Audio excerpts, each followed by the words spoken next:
Okay जी, बिस्मिल्लाहिर्रहमानिर्रहीम।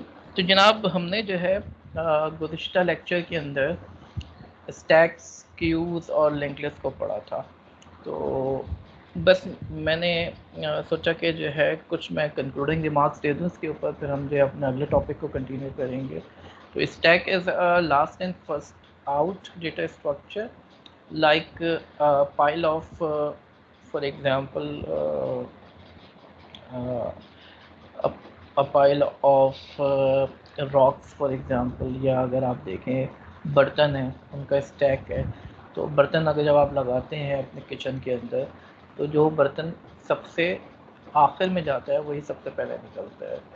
तो it's a last in first out data structure and it has been used in a large number of applications. For example हम computer science के बहुत सारे algorithms like depth first searching algorithm, like function calling के अंदर stacks का इस्तेमाल होता है, like we will see today recursion. Recursion देखेंगे हम, तो रिकर्जन में जो है स्टैक्स का इस्तेमाल होता है। इसके अलावा पार्सिंग के डिफरेंट एल्गोरिथम्स हैं जो कि ऑटोमेटा के अंदर, कंपाइलर कंस्ट्रक्शन के अंदर बहुत सारे एल्गोरिथम्स यूज़ होते हैं, वहाँ पे स्टैक्स का इस्तेमाल होता है। तो जनाब स्टैक्स जो है बड़ा ही इम्पोर्टेंट डेटा स्ट्रक्चर है। तो हम इसकी कुछ एप्लीकेशंस भी देखेंगे इंशाल्लाह टुडे। इसके अलावा क्यूज़, क्यूज़ पे भी अभी हम बात करते हैं। हमने लास्ट टाइम की गुफ्तगू फरमाई थी। तो स्टैक में हमारे पास पुश और पॉप का बुनियादी कंस्ट्रक्ट होता है। फंक्शन जो है पुश पॉप, इसके अलावा टॉप पे कौन सा एलिमेंट है वो अगर हम डिटर्मिन करना चाहें तो कर सकते हैं। तो ये हमने जो इम्प्लीमेंट भी किया था। फ्यूज़ जो है first in first out data structure. तो यहाँ पे जिस तरतीब में आप जो है चीज़ें डालते हैं उसी तरतीब में वो निकलती हैं। तो क्यूज़ जो है ये भी बहुत ही ज़्यादा इस्तेमाल होता है। फॉर एग्ज़ाम्पल क्यूज़ को आप इस्तेमाल करते हैं टिकटिंग की एप्लीकेशंस के अंदर। आप जो है कोई भी कंप्लेन मैनेजमेंट सिस्टम बनाना चाहें, तो या अगर आप जो है जैसे अगर आप के ई एस सी की कंप्लेन करते हैं, आपको एक टिकट नंबर इशू होता है, तो उसकी बाकायदा क्यू मेंटेन होती है। कोई भी टिकटिंग एप्लीकेशंस हो वहाँ पे क्यू होती है। नेटवर्किंग के अंदर बहुत ज़्यादा इस्तेमाल किया जाता है। जो पैकेट्स अराइव्ड होते हैं नोट्स के ऊपर, आपने जो है एक डेटा भेजा एक नोट से दूसरे नोट को, अब हो सकता है कि वो नोट जो है स्लो हो प्रोसेसिंग में, तो उसके बाद एक क्यू मेंटेन होती है कि उस पर्टिकुलर तरतीब में जो है पैकेट्स रिसीव हो रहे हों। तो it is also a very important data structure. इसके अलावा जो है क्यूज़ को जो है प्रोग्रामिंग के अंदर जो है मैसेजिंग क्यूज़ होते हैं। तो जितनी भी इंटरप्राइज एप्लीकेशंस होती हैं उसमें क्यूज़ मेंटेन होते हैं। तो it is a very important data structure, और इसमें जो फंडामेंटल ऑपरेशंस हैं एन क्यूइंग और डी क्यूइंग के, इसके अलावा हमने लिंक लिस्ट देखी थी लास्ट टाइम। तो लिंक लिस्ट जो है it is a data structure in which you can have a dynamic number of elements unlike the arrays, जहाँ पे जो है आपके पास डेटा जो है एक फिक्स नंबर ऑफ एलिमेंट्स होते हैं और जो array can not grow.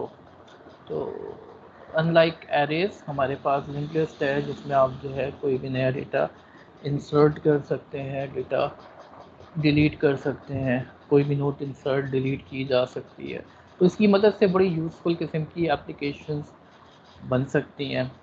Python में जो लिस्ट है वो भी जो है अल्टीमेटली लिंक लिस्ट की फॉर्म में ही इम्प्लीमेंट होती है।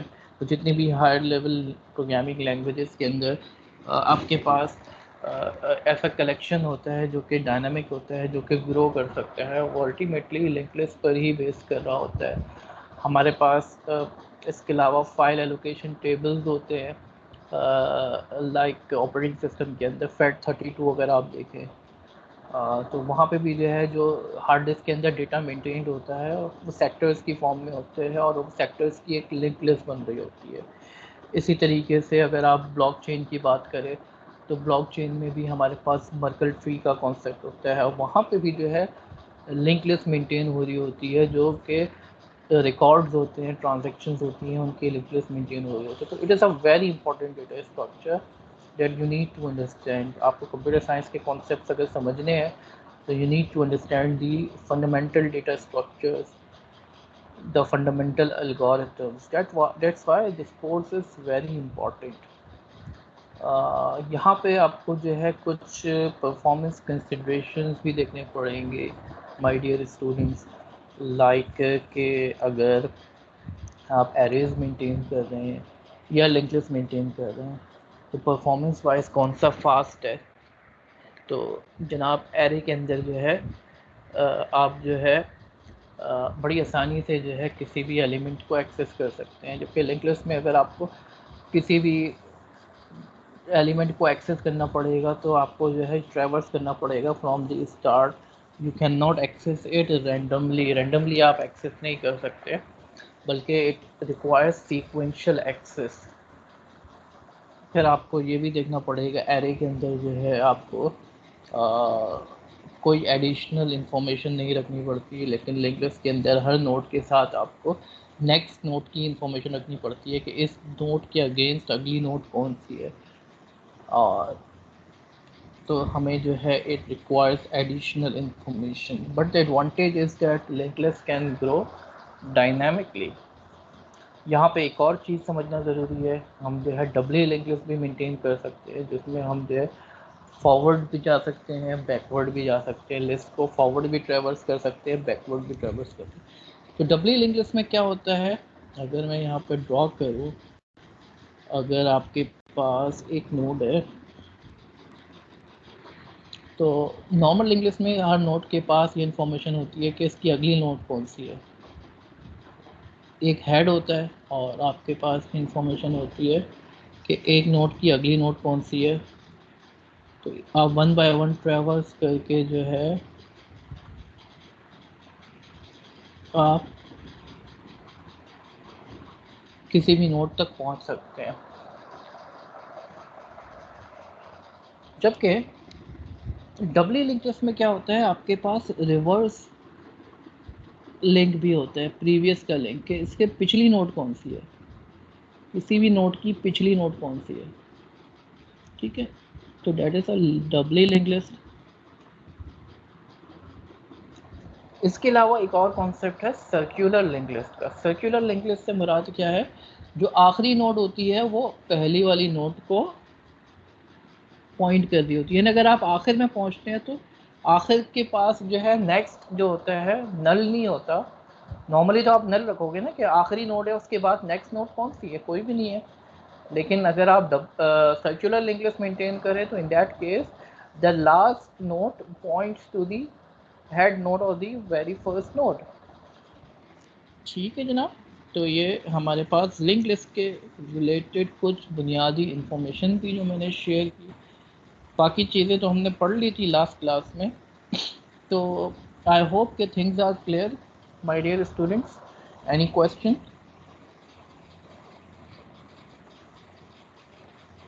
आगे चलें? जी जनाब। हेलो जी माय डियर जी स्टूडेंट। सर। चल आगे चलते हैं। ठीक है जनाब।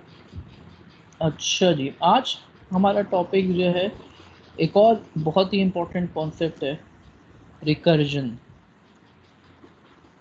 रिकर्जन जो है बड़ा ही इंटरेस्टिंग कॉन्सेप्ट है। अक्सर लोग कंफ्यूज हो जाते हैं रिकर्जन में। What is recursion?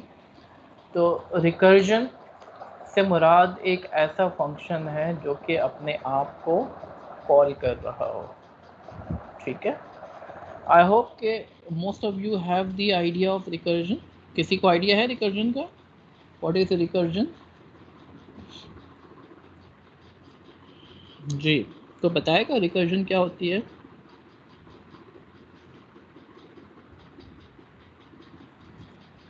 No idea sir. No idea.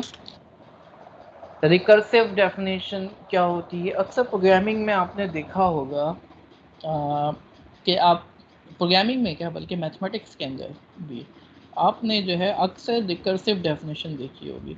Recursive definition क्या होती है? मैं लिखता हूँ फैक्टोरियल फॉर एग्जांपल। किसी भी नंबर का फैक्टोरियल क्या होता है?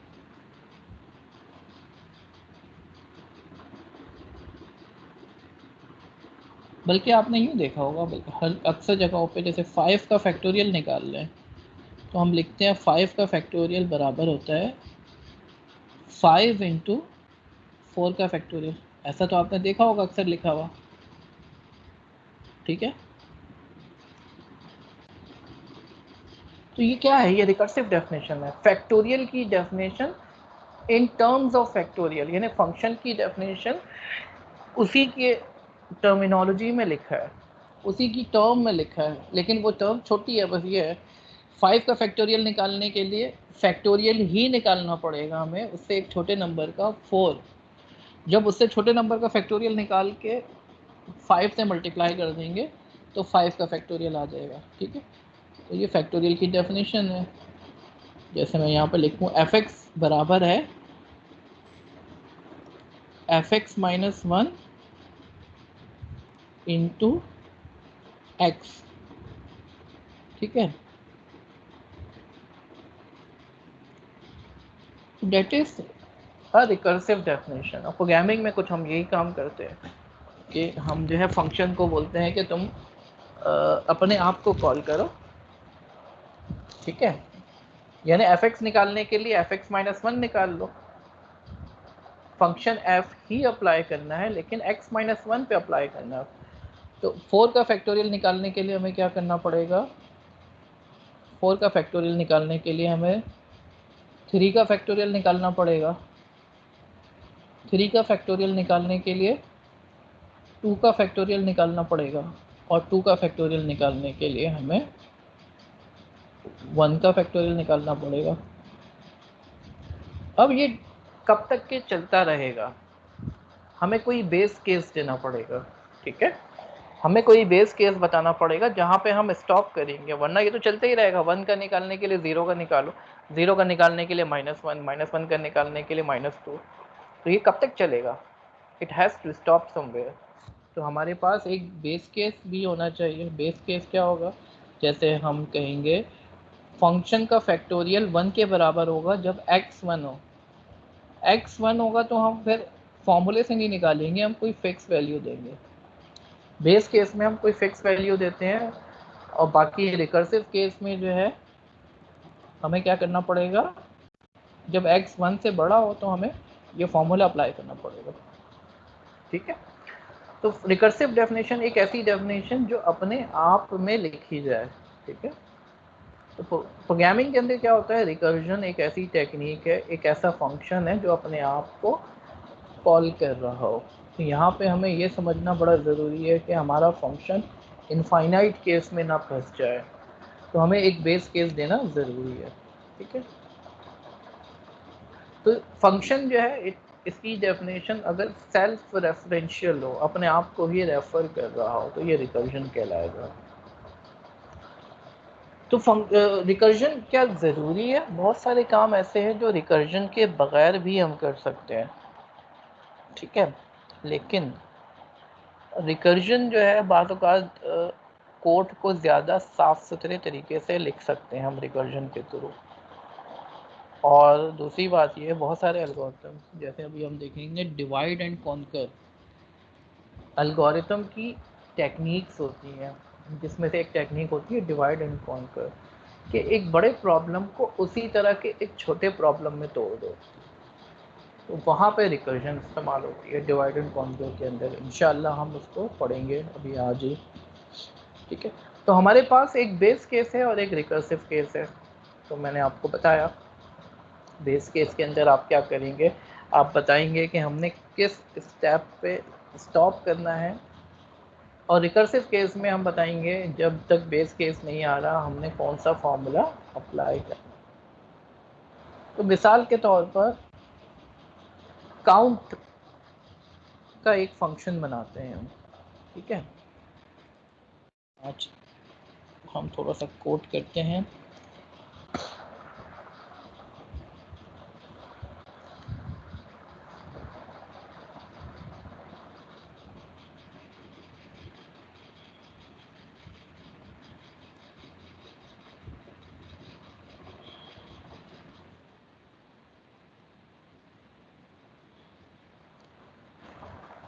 तो अगर मुझे 1 से लेके 100 तक के नंबर प्रिंट कराने हैं, ठीक है,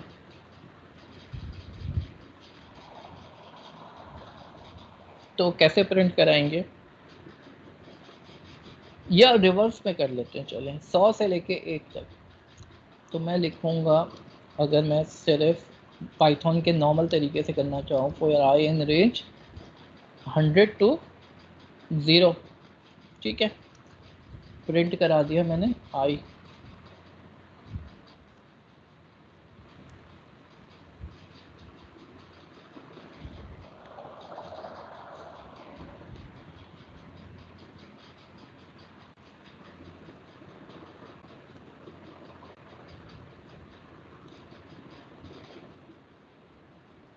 ठीक है जी।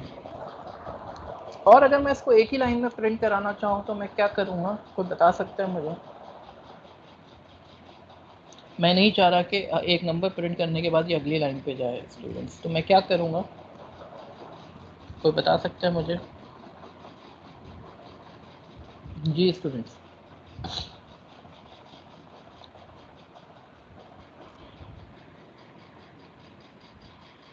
याद है किसी को? जी जनाब। एंड के थ्रू मैं क्या करूँगा, सेपरेटिव, तो अगर आप जो है एक ही लाइन पे डिफरेंट आर्गूमेंट्स हैं उनको सेपरेट करना चाह रहे हैं, लेकिन अगर आप लाइन ही ख़त्म करना चाह रहे हैं तो एंड क्या करेंगे हम, कॉमा लगा देते हैं एंड पे, या डैश लगा देते हैं, या स्पेस लगा देते हैं, ठीक है। तो ये एक ही लाइन में आ रहा है, ठीक है। तो ये तो खैर एक सेकेंडरी बात थी जो मैंने बता दी आपको। तो ये हम क्या कर रहे हैं, फंक्शन को डिफरेंट आर्गूमेंट्स पास कर रहे हैं, ठीक है। कुछ आर्गूमेंट्स ऐसे हैं जो कि कंपलसरी हैं, कुछ आर्गूमेंट्स डिफ़ॉल्ट आर्गूमेंट्स होते हैं, उनको आपको जो है अगर पास नहीं करें तो उनकी डिफ़ॉल्ट वैल्यू मिल जाती है। जैसे एंड है, एंड की डिफ़ॉल्ट वैल्यू क्या होती है, बैकस्लैश n। अगर आप चाहें तो इसको चेंज कर सकते हैं, नहीं चाहेंगे तो प्रिंट डिफ़ॉल्ट आर्गूमेंट को इस्तेमाल कर लेगा, ठीक है माय डियर स्टूडेंट्स। आगे चलते हैं।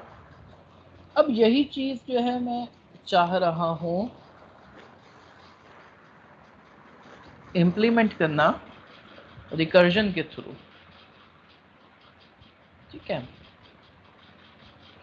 मैं एक फंक्शन डिफाइन कर रहा हूँ जो कि प्रिंट करेगा जो मैं इसको नंबर दे रहा हूँ, ठीक है। जो भी नंबर दे रहा हूँ मैं, उसने इसको प्रिंट कर दिया, और उसके बाद क्या करेगा, वो कहेगा अब इससे जो जितने छोटे नंबर हैं उसको भी प्रिंट कराना है। इससे छोटे नंबर को प्रिंट कराने के लिए हम इसी को कॉल कर लें अगर -1 के साथ, ठीक है।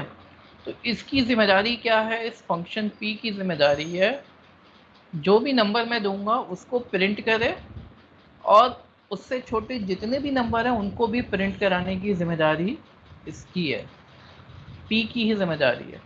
तो p ने क्या करा, i को प्रिंट करा, और बाकी नंबर की जिम्मेदारी जो है इसने इसी फंक्शन को दोबारा कॉल करके उससे एक छोटा नंबर दे दिया कि अब बाकी नंबर की जिम्मेदारी तुम ले लो।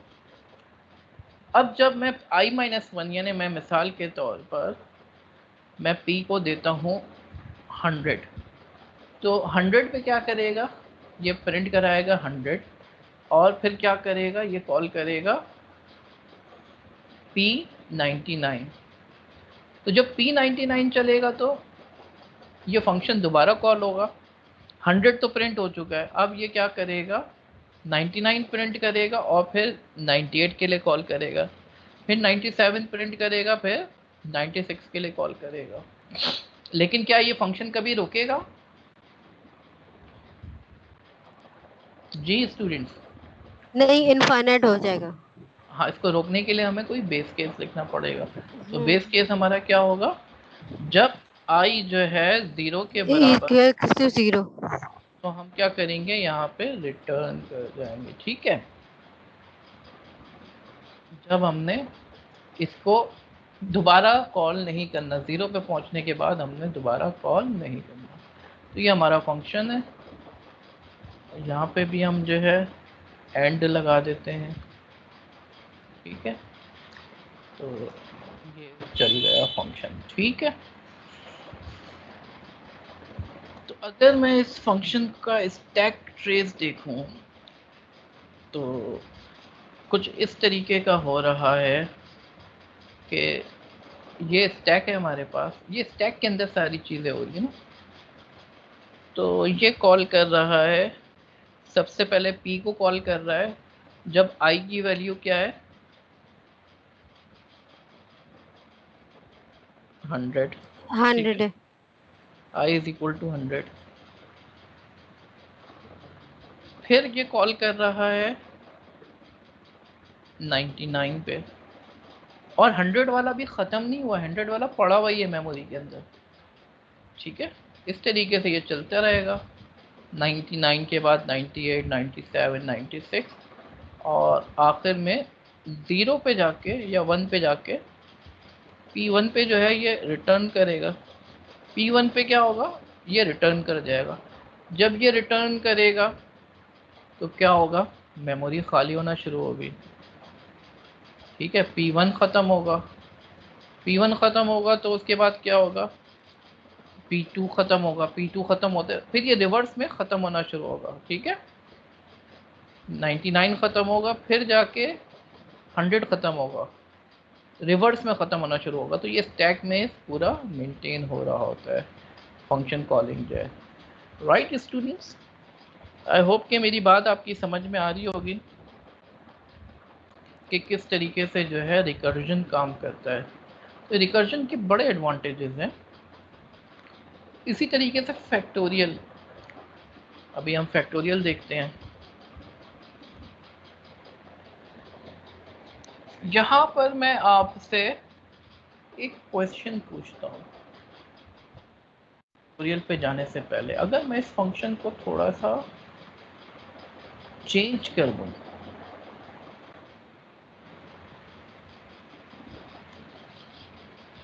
और मैं ये कर दूँ, तो अब क्या होगा, क्या मुझे?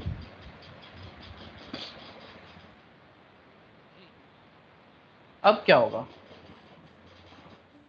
99 से स्टार्ट होगा 99 से स्टार्ट होगा? क्योंकि प्रिंट पहले नहीं हो रहा है। नहीं, 99 से स्टार्ट नहीं होगा। अब क्या हुआ ये? ओके, रिवर्स बैक हो गया। अब ये बोलेगा 100 पे जा रहा है जब, तो 100 पे जाके बोलेगा पहले 99 को चलाओ, और 100 को आखिर में प्रिंट करेगा जब 99 चल जाएगा। जब 99 चलने गया तो वो बोलेगा मैं 99 तो प्रिंट करूँगा, लेकिन उससे पहले 98 को चलाओ। ठीक है, तो इसका अगर स्टैक ट्रेस देखूँ मैं, तो इसको समझने की ज़रूरत है। ठीक है, ये रिकर्जन जो है आपको बिल्कुल क्लियर हो जाएगा इससे। इसने बोला कि P को कॉल करो, P को कॉल करना है इसने 100 पे। I की वैल्यू क्या है, 100।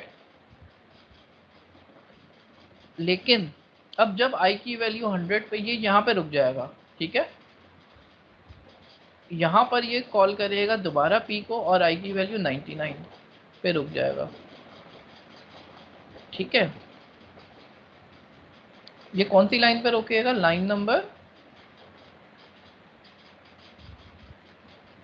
1 2 3 पे रुक जाएगा। ठीक है, लाइन नंबर 3 पे रुक जाएगा। लाइन नंबर 4 पे जाना है इसको, लेकिन लाइन नंबर 4 पे कब जाएगा, जब ये ऊपर वाला 99 वाला चल जाएगा। 99 वाले को चलाने के लिए ये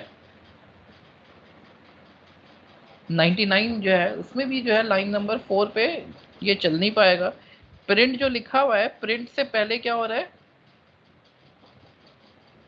प्रिंट पे जाने से पहले वो पी को दोबारा कॉल कर ले रहा है, ठीक है ना। प्रिंट पे जाने से पहले पी दोबारा कॉल हो रहा है, तो पी दोबारा कॉल हो रहा है तो ये दोबारा आ जाएगा उसको प्रिंट करने के, उसको चलाने के लिए। तो फिर 96 पे जाएगा, 98 पे जाएगा। 98 पे प्रिंट कराना है, लेकिन उससे पहले जो है यहाँ पे फिर पी की दोबारा कॉलिंग आ रही है, तो फिर पी को कॉल कर लेगा। इसी तरीके से जब आखिर में क्या होगा, जब 1 पे पहुंचेगा तो फिर प्रिंट करा के रिटर्न करेगा। तो 1 से जो है फिर 2 वाला जो है, 2 वाली लाइन जहाँ पे रुकी होगी वो चलेगी, वो प्रिंट करा के रुकेगी। फिर 3 वाली लाइन जब रुकेगी फिर वो प्रिंट करा के रुकेगी। समझ रहे हैं। इस तरीके से 100 पे जब आएगा तो 100 पे जिस लाइन पे रुका था उसके अगली लाइन फिर चलना शुरू होगी रिवर्स ऑर्डर में, ठीक है। तो इस तरीके पहले से स्टैक फुल होगा, पहले 100 तक जाएगा, सॉरी 1 तक जाएगा, 100 से 1 पे जाएगा। जब 1 पे जो आखिरी लाइन होगी वो चल जाएगी फिर, ठीक है ना। यहाँ पे प्रिंट जो है, ये प्रिंट पे चलने से पहले जो है वो वो पी को स्टैक कॉल फिल हो रहा है। कर, स्टैक के अंदर प्रिंट वाली जो लाइन है ना वो चलेगी वो नहीं जब तक कि ये ऊपर वाला नहीं चलेगा। जब ये ऊपर वाला चलना जाएगा तो ये किसी और को कॉल कर देगा 99 पे, 99 पे ये 98 के लिए कॉल कर देगा, 98 पे जाएगा फिर 97 के लिए। सबकी जो प्रिंट की लाइन होंगी वो पेंडिंग में रहेंगी, ठीक है जनाब। तो आखिर में जो है फिर सबसे पहले 1 वाली लाइन चलेगी। स्टार्ट हमने 100 से किया, 100, 99, 98, 97, लेकिन सबसे पहले कौन सी लाइन चलेगी, 1 वाली लाइन चलेगी, फिर 2 वाली चलेगी, फिर 3 वाली चलेगी, ठीक है। तो दिस इज हाउ, ये जो है रिकर्जन का कॉन्सेप्ट है, ठीक है। तो ये जो है मैंने आपको रिकर्जन का बुनियादी कॉन्सेप्ट एक्सप्लेन किया। इसी तरीके से हम फैक्टोरियल का कोड लिख सकते हैं। फैक्टोरियल का कोड अगर विदाउट रिकर्जन हम लिखना चाहें तो ये हमारा काउंटिंग का प्रोग्राम था छोटा सा।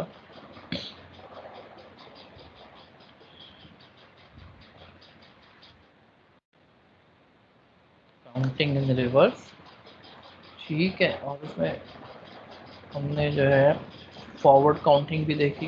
फैक्टोरियल देखते हैं हम। और आई इन रेंज 10 तक हम चलाएं अगर फैक्टोरियल निकालने के लिए, तो एक नंबर ले लेते हैं हम फैक्ट, जिसमें जो है हमारे पास शुरू में 1 पड़ा हुआ है और fact is equal to fact into I, ठीक है। और तो ये हमारे पास 9 तक का फैक्टोरियल आएगा। अगर 10 तक का चाहिए तो 11 तक चलाएंगे हम, और ये प्रिंट करा देंगे हम। अच्छा 1 से चलाएंगे हम, 0 भी आ रहा है ना। तो ये हमारे पास 10 का फैक्टोरियल आ गया। तो सिंपल प्रोग्राम है जो कि क्या कर रहा है, जो भी नंबर है 1 से लेके 10 तक के उन सबको मल्टीप्लाई कर दें तो हमारे पास 10 का फैक्टोरियल आ जाएगा। यही होती है ना फैक्टोरियल की डेफिनेशन, कि 7 का फैक्टोरियल निकालना है तो 7, 6, 5, 4, 3, 2, 1 सबका मल्टीप्लिकेशन ऑपरेशन परफॉर्म कर देंगे तो हमारे पास फैक्टोरियल आ जाएगा। अब हम रिकर्जन के थ्रू फैक्टोरियल की इम्प्लीमेंटेशन करते हैं। तो एक फंक्शन बनाते हैं फैक्टोरियल, ठीक है। किसी भी नंबर का फैक्टोरियल निकालना हो तो रिकर्सिव डेफिनेशन क्या है इसकी फैक्टोरियल की, कि उस नंबर को उससे छोटे नंबर के फैक्टोरियल से मल्टीप्लाई कर दो, उससे एक छोटे नंबर के फैक्टोरियल से मल्टीप्लाई कर दो, ठीक है। तो आई को मल्टीप्लाई कर दो i-1 के फैक्टोरियल से, यही डेफिनेशन है ना जो यहाँ पे लिखी हुई है। 4 का फैक्टोरियल निकालना है तो 4 इंटू 3 का फैक्टोरियल, और जब 3 का निकालना होगा तो 3 इंटू 2 का फैक्टोरियल, 2 का निकालना होगा तो 2 इंटू 1 का फैक्टोरियल, ठीक है। और जब 1 का निकालना होगा तो बेस केस है हमारे पास 1 का फैक्टोरियल निकल के आ जाएगा। जब 1 का निकल कर आएगा तो ये यहाँ से बैक ट्रैक करेगा और यहाँ पे 1 के फैक्टोरियल की वैल्यू आ जाएगी। जो कि 1 है, तो मल्टीप्लाई हो जाएगा 2। तो फिर जब यहाँ से बैक ट्रैक करेगा 2 का फैक्टोरियल जब निकला, ये बैक ट्रैकिंग हो रही है, ठीक है ना, ये एरो बना हुआ भी है। 2 का फैक्टोरियल निकल कर आएगा तो यहाँ पे फॉर्मूले में पुट हो जाएगा 2 के फैक्टोरियल की जगह पर, और जब 2 के ज़रिए 3 का फैक्टोरियल निकाला तो फॉर्मूले में पुट हो जाएगा 3 का फैक्टोरियल 6 होता है, तो अल्टीमेटली 4 का फैक्टोरियल निकल के आ जाएगा।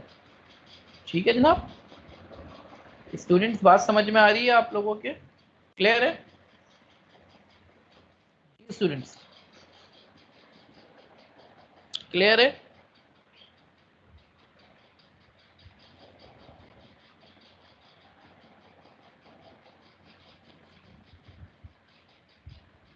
जी हेलो।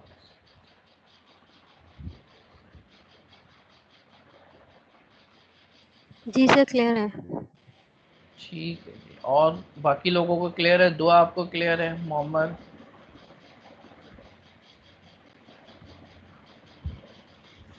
Yes sir clear. ठीक है, वेरी गुड। अच्छा जी, तो ये फैक्टोरियल, इसको इम्प्लीमेंट करते हैं। तो बेस केस क्या होगा हमारा? ये तो चलता रहेगा ना वरना सारी ज़िंदगी।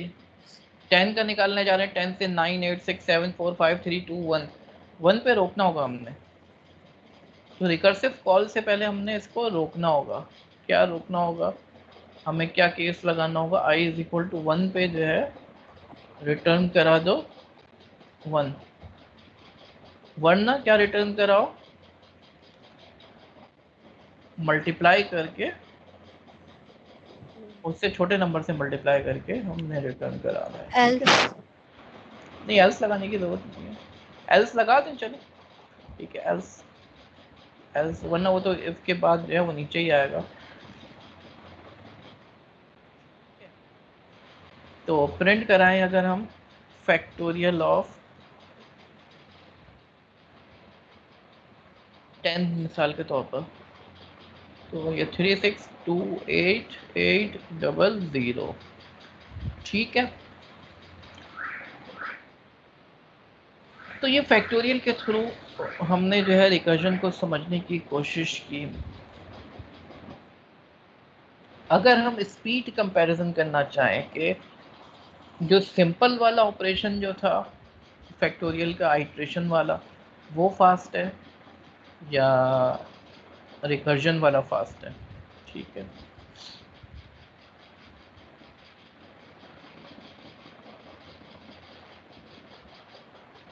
तो चेक करते हैं ज़रा इसको।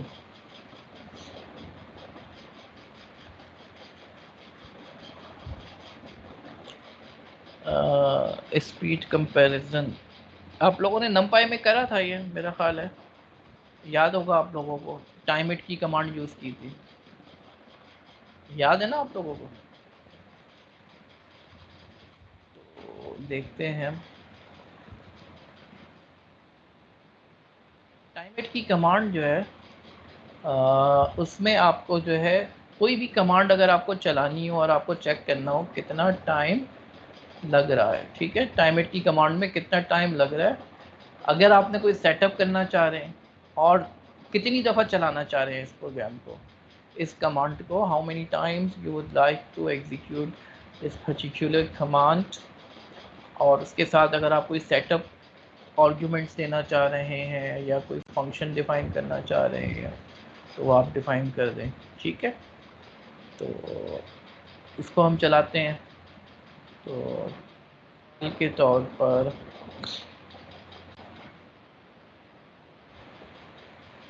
हमारे पास सेटअप,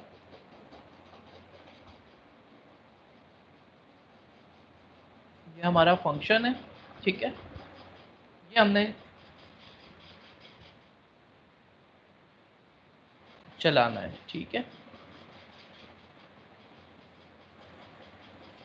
1 से लेके 10 तक के जो है, या 11 तक, 10 तक हो जाएगा ये, क्योंकि ये आखिरी जो नंबर होता है वो एक्सक्लूसिव होता है। ठीक है, वो शामिल नहीं होता। तो 11 हम देते हैं रेंज में, तो ये 10 तक चलेगा।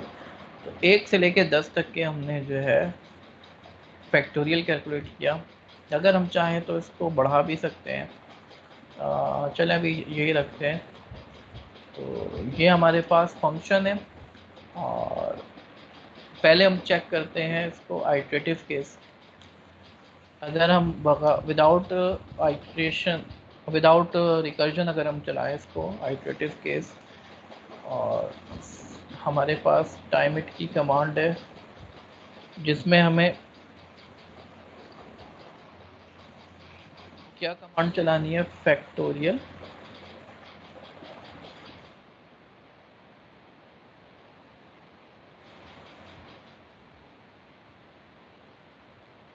ये कमांड चलानी है हमने, और let's suppose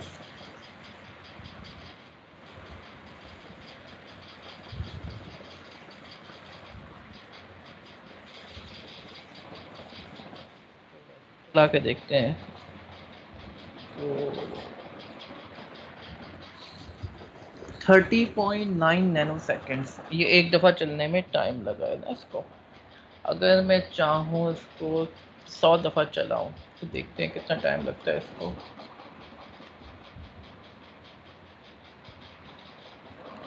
67.4 nano second iterative case में टाइम लगा है। ठीक है स्टूडेंट्स, ये समझ में आया? ये हमने फॉर लूप के थ्रू हमने जो है फैक्टोरियल कैलकुलेट किया। अब हम चलते हैं रिकर्सिव के थ्रू फैक्टोरियल कैलकुलेट करने। तो टाइम इट की कमांड के थ्रू हम जी तो ये जो टाइम आईटी कमांड है, हाँ कब किसी भी प्रोग्रामिंग लैंग्वेज में सिमिलर टाइम ऑफ टाइप की कमांड हो तो हम उस तरीके से उसका रन टाइम पे निकाल सकते हैं, टाइम किसने कितना फंक्शन है टाइम किया है। ये तो पाइथन का फंक्शन है ना, तो दूसरी प्रोग्रामिंग लैंग्वेज में भी होगा डेफिनेटली कोई ना कोई तरीका। ठीक है, अदरवाइज आप करंट टाइम निकाल के स्टार्ट करने से पहले करंट टाइम निकालें और काम करने के बाद करंट टाइम निकालें, दोनों को माइनस कर दें, उससे आपको पता चल जाएगा कितना टाइम लगा। ठीक है, ये हमारे पास दूसरा हमारे पास फंक्शन है। ठीक है, ट्रिपल कोट्स के अंदर आप जो है मैंने इस वजह से लिखा है क्योंकि ये जो प्रोग्राम है हमारे पास जो कि हमने टाइम इट को एज एन आर्ग्यूमेंट पास करना होगा, तो इस वजह से मैंने ट्रिपल कोट में लिखा है। ट्रिपल कोट में लिखने से फ़ायदा ये है कि अगर इसके अंदर स्पेशल केसेस स्पेशल कैरेक्टर्स आ रहे हैं तो वो प्रॉब्लम नहीं करते। ठीक है, तो टाइम इट और फैक्टोरियल निकालना है मुझे हल के तौर पर 10 का निकालने हैं हम। ठीक है, सेटअप हमारे पास जो फंक्शन है हमने जो डिफ़ाइन किया है और इसको 100 दफ़ा चला के देखते हैं। तो फैक्टोरियल हम फंक्शन के थ्रू चला रहे हैं और विदाउट फंक्शन हमने चलाया है। ठीक है, तो तकरीबन कितना टाइम लगा, थोड़ा सा ज़्यादा टाइम लगा। ठीक है,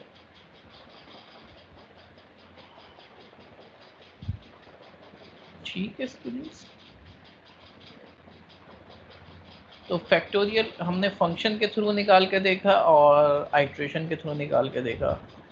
तो प्लस माइनस 2.5 है और 2.8 है, तो 67 आ रहा है और एक 78 आ रहा है। तो रिकर्जन जो है वो थोड़ा सा एक्सपेंसिव ऑपरेशन है। रिकर्जन थोड़ा सा टाइम भी ज़्यादा लेता है, मेमोरी कंजम्पशन भी ज़्यादा है क्योंकि इसमें फंक्शन कॉलिंग हो रही है, स्टैक पूरा सेटअप होता है, आर्गुमेंट्स पुट होते हैं स्टैक के अंदर। ठीक है, तो इसलिए जो है रिकर्जन जो है अगर हम जो है इम्पेरेटिव प्रोग्रामिंग लैंग्वेज की बात करें या प्रोसीजरल प्रोग्रामिंग लैंग्वेज की बात करें तो वहाँ पे फंक्शन जो है रिकर्जन थोड़ा सा टाइम ज़्यादा लेता है। लेकिन बहुत सारी प्रोग्रामिंग लैंग्वेजेस जो कि फंक्शनल पैराडाइम पे बेस कर रही हैं, तो फंक्शनल प्रोग्रामिंग के अंदर जो है वो बहुत ज़्यादा बेस कर रही होती है रिकर्जन के ऊपर, फंक्शन के ऊपर, तो वहाँ पे इतना ज़्यादा इफ़ेक्ट नहीं पता चलता। तो अगर फंक्शनल प्रोग्रामिंग जैसे हमारे पास हैस्किल के नाम से एक प्रोग्रामिंग लैंग्वेज है, मिरिंडा है, डिफरेंट प्रोग्रामिंग लैंग्वेजेस हैं, और अब जावास्क्रिप्ट हो गया या पाइथन हो गया, उसमें भी फंक्शनल प्रोग्रामिंग का फ्लेवर आ गया है। तो इस वजह से ये फ़र्क आपको यहाँ पे इतना महसूस नहीं हो रहा है पाइथन के अंदर। लेकिन अगर आप सी पे काम कर रहे हो तो वहाँ पे आपको नज़र आएगा, जब फैक्टोरियल आप आइट्रेटिव अप्रोच से निकाल रहे हो तो वो थोड़ा सा सिंपल होगा, कम टाइम लेगा। जब आप रिकर्सिव अप्रोच की तरफ जाएं, when you are calculating the factorial based on recursion, तो रिकर्जन में जो है थोड़ा सा टाइम ज़्यादा लेगा, क्योंकि वहाँ पे फंक्शन कॉलिंग होगी। फंक्शन कॉलिंग के अंदर एक पूरा स्टेप होता है कि फंक्शन को स्टैक के अंदर उसका कोड पुट किया जाता है, उसके आर्गूमेंट्स जो है स्टैक के अंदर डाले जाते हैं, फिर फंक्शन को कॉल किया जाता है। तो वो लंबा प्रोसेस होता है, उसमें टाइम लगता है। जी, कोई क्वेश्चन है? नहीं, बस ये कही थी वो जंपिंग हो रही होती है एक जगह से दूसरी जगह, तो वो इसलिए थोड़ा टाइम लेता है। हाँ, उसकी वजह से भी टाइम लेता है, बिल्कुल सही कह रही हैं आप। प्रोग्राम काउंटर मेंटेन होता है। फंक्शन लास्ट टाइम जब चल रहा था तो कौन सी लाइन पे था, अब किस लाइन पे पहुंच गया, तो ये सारी चीज़ें जो है ना, इस वजह से फंक्शन कॉलिंग इतनी यूज़फुल नहीं होती। लेकिन जैसे मैंने बताया, अब हमारे पास फंक्शनल प्रोग्रामिंग पैराडाइम भी आ गया है, तो वहाँ पे जो है वो ऑप्टिमाइज्ड होता है फंक्शन कॉलिंग के लिए। तो वहाँ पर आपको इतना डिफरेंस महसूस नहीं होगा, क्योंकि वो नेचुरली वो उसका अपना प्लेग्राउंड है, हो गया ना। पर फंक्शनल प्रोग्रामिंग है, फंक्शनल प्रोग्रामिंग के अंदर फंक्शन वो अपने प्लेग्राउंड में अगर खेल रहा है, तो वहाँ पे उसको जो है कोई ज़्यादा स्ट्रगल नहीं करनी पड़ेगी। फंक्शन कॉलिंग जो है इतना ज़्यादा एक्सपेंसिव नहीं होगा वहाँ पे। तो ये थोड़ा सा था, मैंने आपको बता दिया कि क्या प्रोज एंड कॉन्स हैं।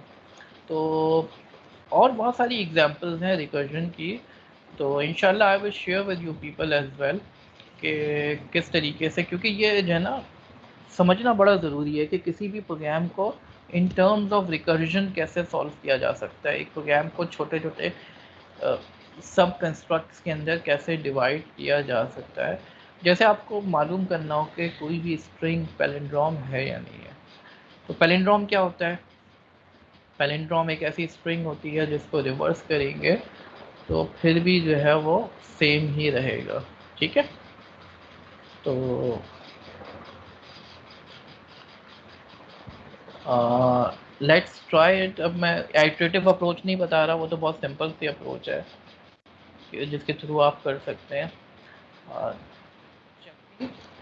If N input is palindrome और नॉट, ठीक है।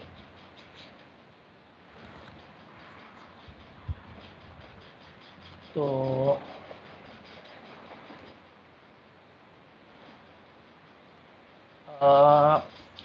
आप मुझे बताएं, अगर आपको मैंने बोला कि आपने चेक करना है कि कोई स्ट्रिंग जो है पैलिंड्रोम है या नहीं, आप कैसे चेक करेंगे? रिकर्जन के थ्रू।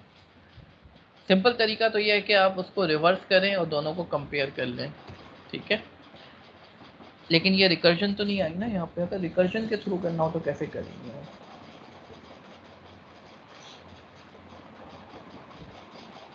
जी,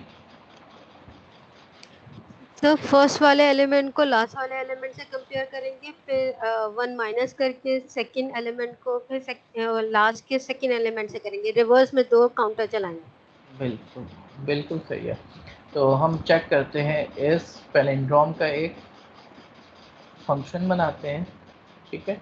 उसको अगर कोई स्ट्रिंग मिल रही है, ठीक है, इनपुट कह लेते हैं, तो हम चेक करेंगे कि इसका इनपुट का फर्स्ट बराबर है या नहीं है, ठीक है।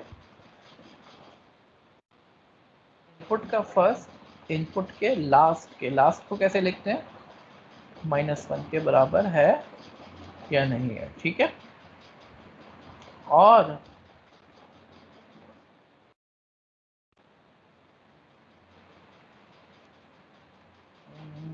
एंड लिख देते हैं ना।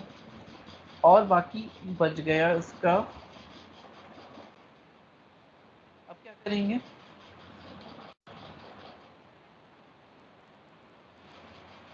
पहले वाले को हटा दिया हमने तो 1 से स्टार्ट कर लिया, और आखिरी वाले को हटाना हो तो क्या लिखेंगे? -1, 1 से लेके -1 तक को चेक किया आपने, ठीक है। यानी हमने पहले को आखिरी के साथ चेक कर लिया और फिर हमने बोला बाकी जो बच गया, यानी पहला और आखिरी हटा दिया, स्लाइसिंग करके पहला और आखिरी हटा के बाकी जो बच गया उस पर हमने चेक करना है कि वो पैलिंड्रोम है या नहीं है। तो ये अपने आप को दोबारा कॉल करेगा, जब ये दोबारा कॉल करेगा तो फिर जो है पहले और आखिरी को हटाएगा, यानी अल्टीमेटली वो दूसरा और सेकंड लास्ट को चेक कर रहा होगा। पहली दफ़ा में क्या चेक करेगा, पहले और आखिरी को चेक करेगा, और फिर जब दोबारा कॉल करेगा तो फिर दूसरा और सेकंड लास्ट चेक होगा, फिर जब तीसरी दफ़ा कॉल करेगा तो तीसरा और थर्ड लास्ट चेक होगा। इस तरीके से चेक करते रहेगा करते रहेगा करते रहेगा। लेकिन ये चेकिंग कब तक चलेगी?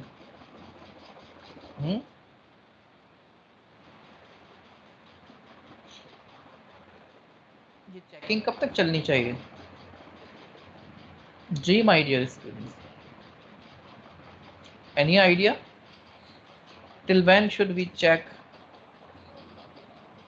when should we stop the recursion? Middle term जब तक नहीं आ जाएगी, मिडिल टर्म आपकी जो है वो जब तक नहीं आ जाएगी।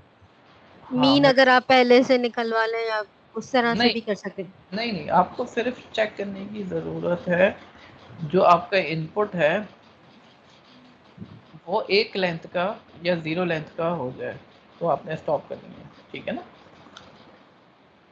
एक बज जाए जब, या ज़ीरो बज जाए तो आपने क्या करना है, रिटर्न कर देना है ट्रू, ठीक है।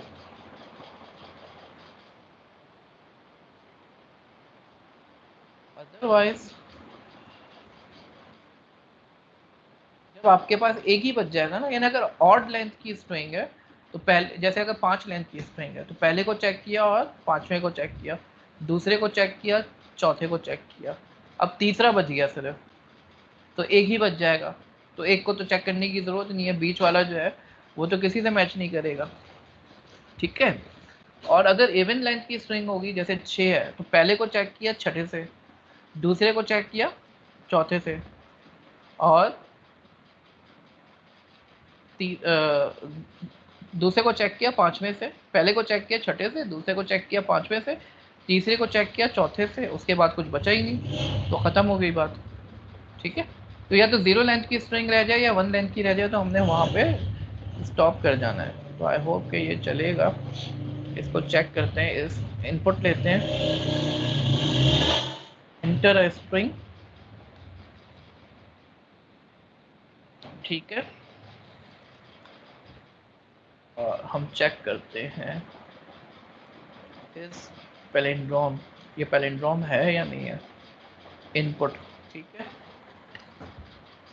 अच्छा, इसका नाम इनपुट रख दिया है, आईएनपी कर देते हैं, इनपुट से कंफ्यूज होगा नहीं, आईएनपी कर देते हैं। इनपुट जो है कीवर्ड है, कीवर्ड तो नहीं है, पाइथन का अपना आइडेंटिफायर है, तो हम उसको ना छेड़ें। इनपुट फंक्शन है ना पाइथन का, तो वो कंफ्यूज ना करें हम, ठीक है।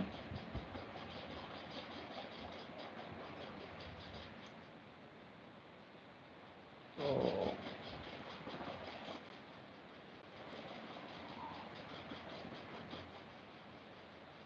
चलिए,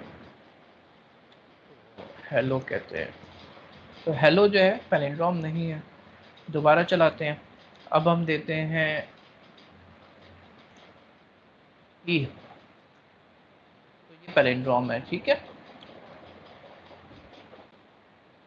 दोबारा चलाते हैं, ये भी पैलिंड्रोम है, ठीक है जनाब।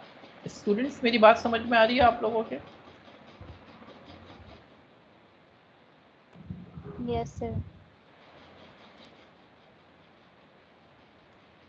तो दिस इज हाउ हम जो है मॉडल कर सकते हैं पैलिंड्रोम प्रॉब्लम को in the form of recursion. इसी तरीके से और बहुत सारी एग्जांपल्स हैं। Depth first traversal, depth first traversal क्या होता है? मिसाल के तौर पर एक लिस्ट अगर मैं कहूँ इसको, उसमें हमने रखा हुआ है,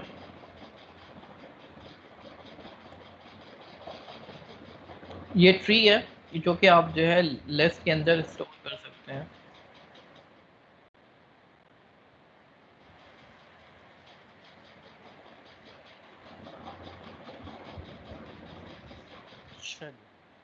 तो आपने इसको ट्रेवर्स करना है तो किस तरतीब में ट्रेवर्स करेंगे? हमारे पास रूट जो है ए है, ठीक है। अब ए को हम ट्रेवर्स करेंगे तो इसका मतलब है पहले तो ए आ गया। अब ए के चाइल्ड को, तो ए का चाइल्ड कौन सा है? एस और बी। लेकिन जब हम ए के चाइल्ड एस को ट्रेवर्स करने गए, पता चला एस से हम बी पे डायरेक्ट नहीं जा सकते अब, जब तक कि एस को पूरा नहीं करेंगे। यानी ये वही बात हुई कि एक काम कर रहे हैं तो उसको पूरा करेंगे तो आगे चलेंगे ना। तो अब हमारे पास एस को जब हमने करने गए तो हमें पता चला एस के अंदर तो दो पहले ही से मौजूद है, सी और जी। तो एस के अंदर जब हम जी को करने गए तो जी के अंदर जो हमें पता चला, या सी को करने गए तो सी के अंदर ई है, ई को करेंगे फिर डी को करेंगे, फिर उसके बाद एफ को करेंगे, फिर जी को करेंगे, फिर एच को करेंगे और आखिर में जाके हम बी को करेंगे। यानी एक चिल्ड्रन अगर मिलता है तो चिल्ड्रन के अंदर जितने चिल्ड्रन हैं उसको ट्रेवर्स करेंगे सबसे पहले हम, ठीक है। आ रही बात समझ में स्टूडेंट्स? तो मिसाल के तौर पर हम डेप्थ फर्स्ट देखते हैं, डेप्थ फर्स्ट ट्रेवर्सल। तो एक मेरे पास लिस्ट है जिसको मैं ट्री कह देता हूँ अभी। वैसे तो ये ग्राफ है आपके पास ना, तो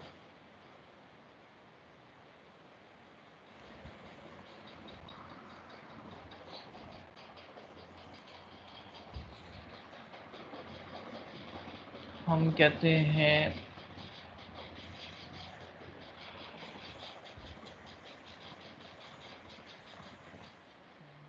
कैसे बनाएंगे इसको।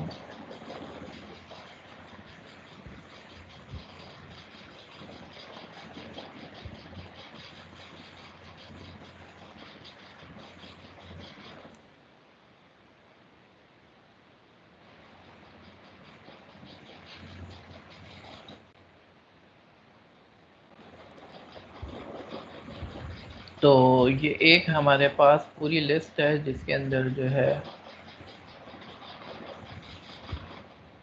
ये है, और उसके बाद दो लिस्टें हैं, ठीक है। अब इस दो लिस्ट के अंदर एक में बी है और फिर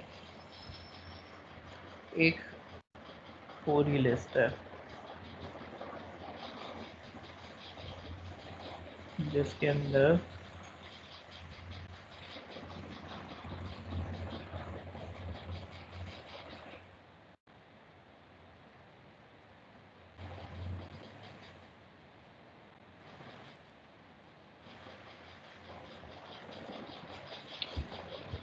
ए है और पूरी लिस्ट है हमारे पास, ठीक है।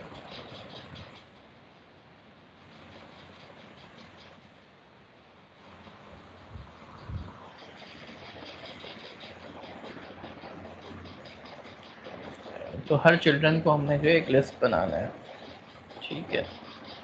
तो एस बी जो है, बी तो वैसे ही आ गया हमारे पास, एक ही एलिमेंट था।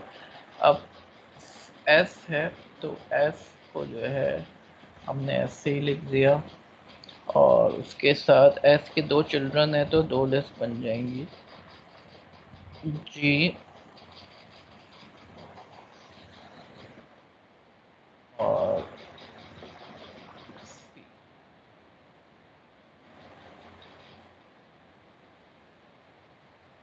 अब जी के साथ जो है दो चिल्ड्रन है एफ और एच, एफ और एक एच, ठीक है जनाब। और सी के साथ जो है डी और ई आ गया, ठीक है। चिल्ड्रन है डी और ई, ठीक है स्टूडेंट्स। तो ये एक, अच्छा इसको हमने कोटेशन में लिखना होगा।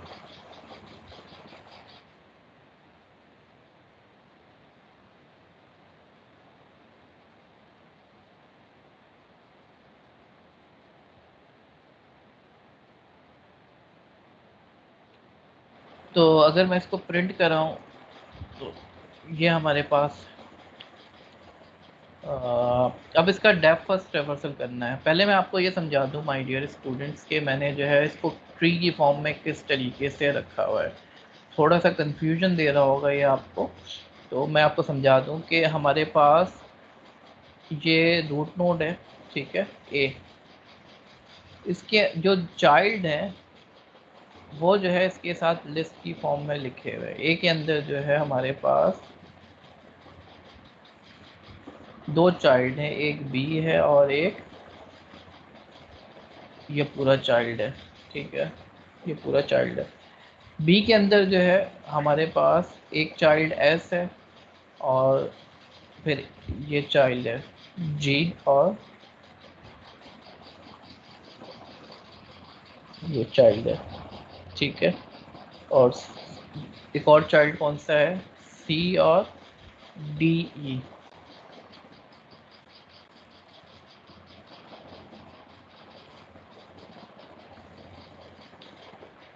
अब इसको हमने क्या करना है, डेप्थ फर्स्ट ट्रैवर्सल करनी है।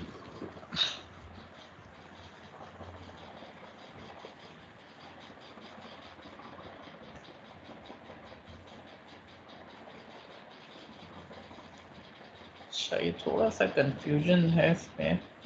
अगर मैं इसको लिस्ट के बजाय डिक्शनरी की फॉर्म में रखूँ तो वो ज़्यादा बेहतर रहेगा। ये थोड़ा सा क्लियर नहीं हो रहा, तो मैं डिक्शनरी की फॉर्म में रखता हूँ इसको। तो मैं कहता हूँ हमारे पास जो रूट नोड है वो ए है, ठीक है।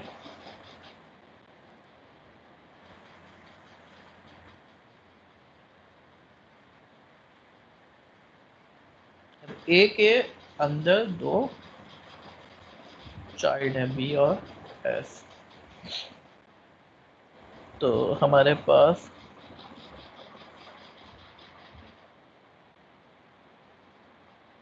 एक लिस्ट आ गई।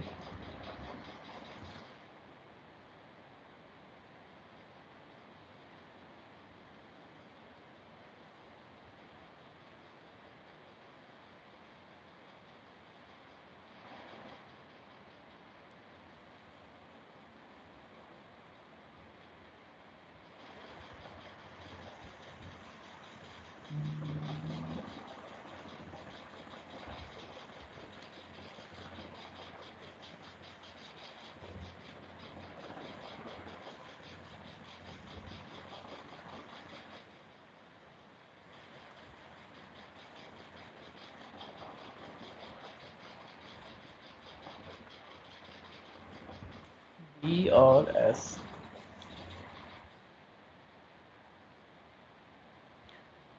ग्राफ या ट्री को रिप्रेजेंट करने के हमारे पास कई तरीके हैं।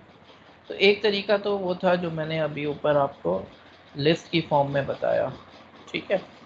ये तरीका जो है, ये लिस्ट की फॉर्म में हमने जो है इसको रिप्रेजेंट किया। This is one of the approach जिसके थ्रू हम जो है रिप्रेजेंट कर सकते हैं। दूसरा तरीका जो है हम डिक्शनरी के थ्रू रिप्रेजेंट करें, जो मैं अभी करने जा रहा हूँ, based approach, list based approach.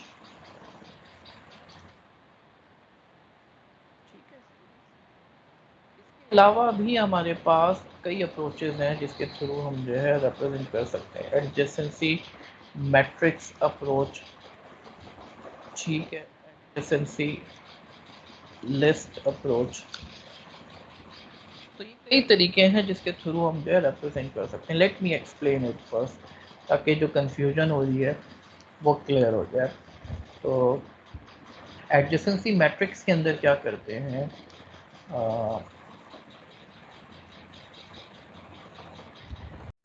For example ये हमारे पास कुछ नोड्स हैं, 1 2 3 4, ठीक है। अब इनके बीच में ये लिंक्स हैं। ये ट्री लाइक स्ट्रक्चर है अभी। अभी हम ट्री की बात करते हैं क्योंकि हमने ग्राफ अभी पढ़ा नहीं है, ठीक है। तो हमारे पास एक मैट्रिक्स बनेगा, कितने बाय कितने का मैट्रिक्स होगा ये, क्योंकि हमारे पास 4 नोड्स हैं तो 4 बाय 4 का मैट्रिक्स होगा, ठीक है स्टूडेंट्स।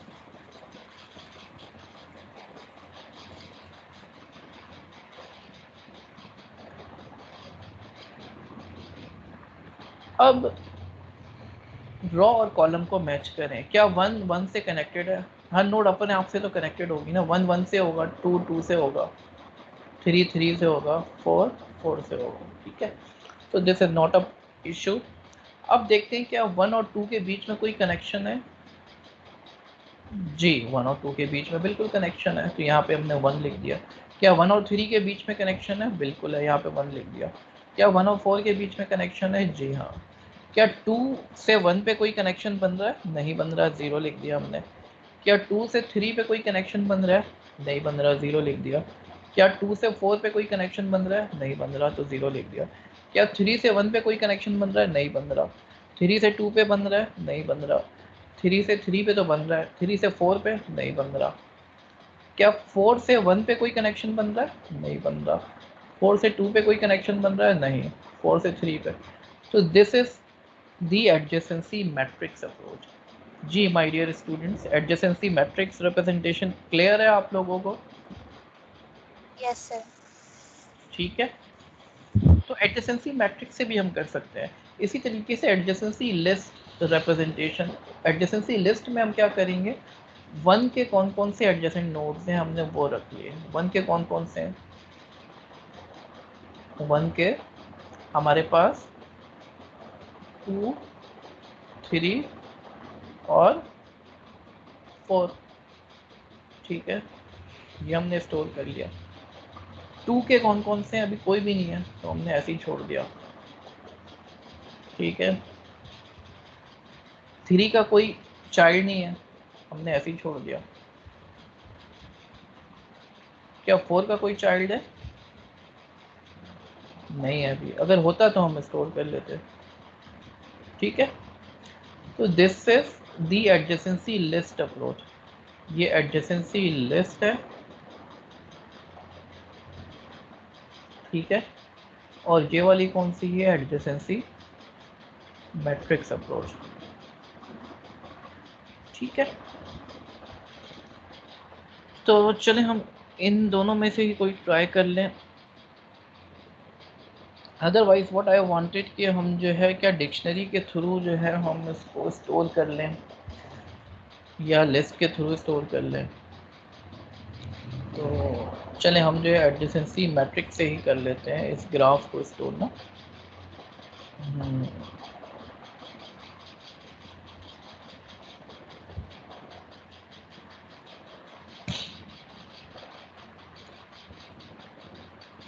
एडजेसेंसी लिस्ट से कर लेते हैं जब फर्स्ट ट्रेवर्सल। तो लेट्स सपोज हमारे पास ये ग्राफ है, तो हम कहते हैं कि एक डिक्शनरी बना लेते हैं, ग्राफ है तो ग्राफ ही ले लेते हैं इसको। तो एक एक करस्पॉन्डिंग कौन कौन सी नोड्स हैं हम स्टोर कर लेते हैं, बी और एस, बी और एस से बी के करस्पॉन्डिंग कौन कौन सी हैं, बी के करस्पॉन्डिंग हमारे पास कोई भी नहीं है, खाली है, बी का कोई एडजेसेंट नोड नहीं है। सी के एडजेसेंट कौन कौन सी हैं, डी और ई, और ई। डी के करस्पॉन्डिंग कौन कौन सी हैं, कोई भी नहीं है। सर एफ मेंशन करेंगे, क्या, सॉरी, सी के अंदर एफ मेंशन नहीं करेंगे, सी की 3 रूट निकल रही है ना, D E and F. Sorry I just missed that.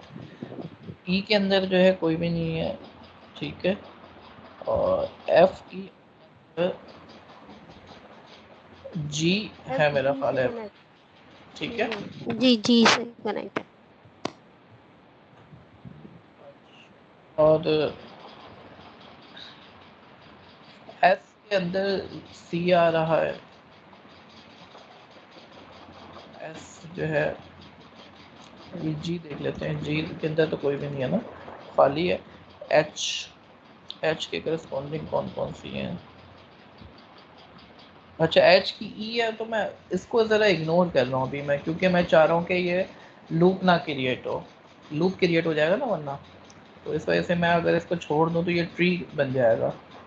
तो सी की एफ लिया था ना हमने, ठीक है। जी, एच का जो कोई भी नहीं है, और आई है हमारे पास, आई नहीं है।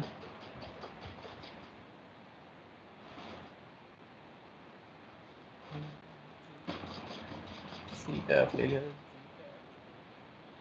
जी का अगेंस्ट एच होगा, ठीक है। तो ए के अगेंस्ट बी एस हो गया, एस से सी निकला और एस से एस रह गया।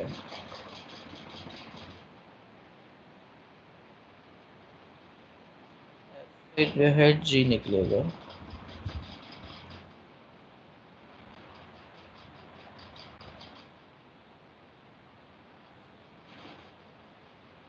ठीक है। अच्छा, एफ से भी जी मिल रहा है, लेकिन मैं इसको हटा देता हूँ अभी ताकि ये ट्री रहे, ठीक है। तो ए से बी एस निकला, एस से हमारे पास जी निकला, जी से एच पे जाएगा और जी से एफ पे भी नहीं जाएगा, चलो ठीक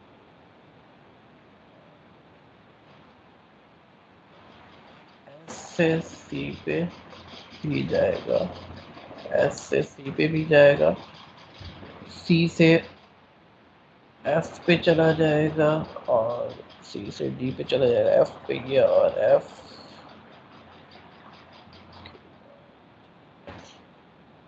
तो ये हमारे पास एडजेसेंसी लिस्ट रिप्रेजेंटेशन आ गई। अब हम जो है ज़रा देखते हैं रिकर्जन के थ्रू हम किस तरीके से इसको इम्प्लीमेंट करेंगे, ठीक है। तो हम एक फंक्शन बनाते हैं, डेप्थ,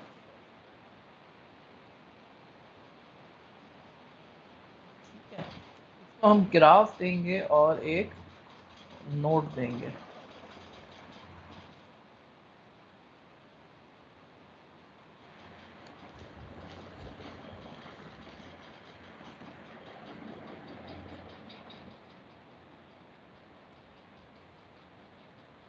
अच्छा, इसको हम स्टैक से भी कर सकते हैं और रिकर्जन से भी। Let's try it through recursion.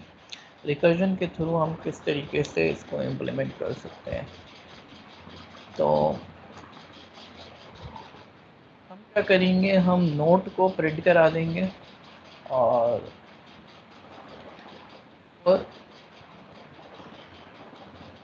I N G note, उसके जितने भी चाइल्ड हैं वो जी नोट के अंदर पड़े होंगे। यानी अगर ए है तो जी ऑफ ए जो है उसमें सारे चाइल्ड होंगे, तो वो चाइल्ड आ जाएंगे। हमने क्या करना पड़ेगा, उसको डेप्थ फर्स्ट करना पड़ेगा, जी और आई, ठीक है। तो मिसाल के तौर पर मैंने स्टार्ट किया depth first of graph with the note हमारे पास ए। तो सबसे पहले क्या करेगा, ये ए को प्रिंट कराएगा, ठीक है। ए को प्रिंट कराने के बाद वो ए के जितने भी चाइल्ड होंगे बी और एस, उनके ऊपर दोबारा डेप्थ फर्स्ट कॉल करेगा।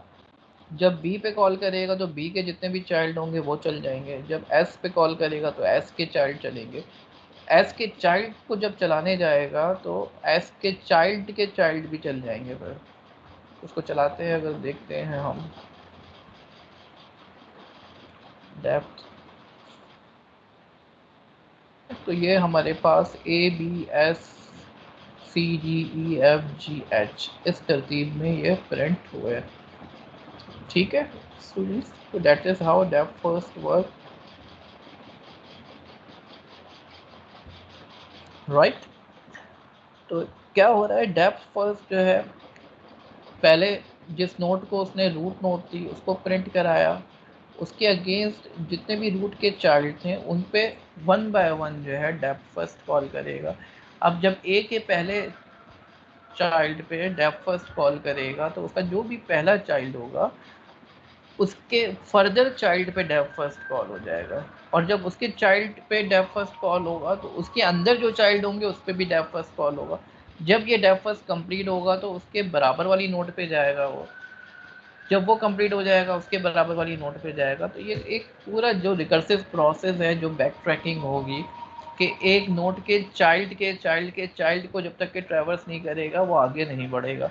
जब पहली नोड के पहले चाइल्ड के अंदर के सबको प्रोसेस कर लेगा तो पहली नोड के दूसरे चाइल्ड पे जाएगा, and this process is repeated. अजान का वेट कर लेते हैं थोड़ा सा।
जी स्टूडेंट्स, तो ज़रा इसको देख लें, इससे आपकी समझ में आ जाएगा। जब ए को मैंने डेप्थ फर्स्ट कॉल किया ए के ऊपर तो ए तो प्रिंट हो गया सबसे पहले। अब ए के जितने भी चाइल्ड हैं उस पर लूप लगा के इन सब पे डेप्थ फर्स्ट कॉल किया। पहले बी के ऊपर कॉल किया तो बी के अंदर कोई फर्दर चाइल्ड नहीं है, बी प्रिंट होगा, बाहर आ जाएगा। जब एस पे चलेगा तो एस को तो प्रिंट कर दिया, और फिर एस के अंदर जितने भी चाइल्ड हैं, एस के अंदर 2 चाइल्ड हैं सी और जी, लेकिन जब तक के सी नहीं चलेगा जी नहीं चलेगा सी से पहले। सी पे जब चलने के लिए गया तो सी को प्रिंट कराया, लेकिन सी के अंदर जो चाइल्ड है डी ई एफ, ये जब तक के प्रिंट नहीं होगा ये सी कंप्लीट नहीं होगा, और जब तक कि सी कंप्लीट नहीं होगा ये जी पे मूव नहीं करेगा। और सी की कंप्लीशन के लिए ज़रूरी है कि इसके अंदर के जितने भी चाइल्ड हैं डी ई एफ सब पे डेप्थ फर्स्ट चले।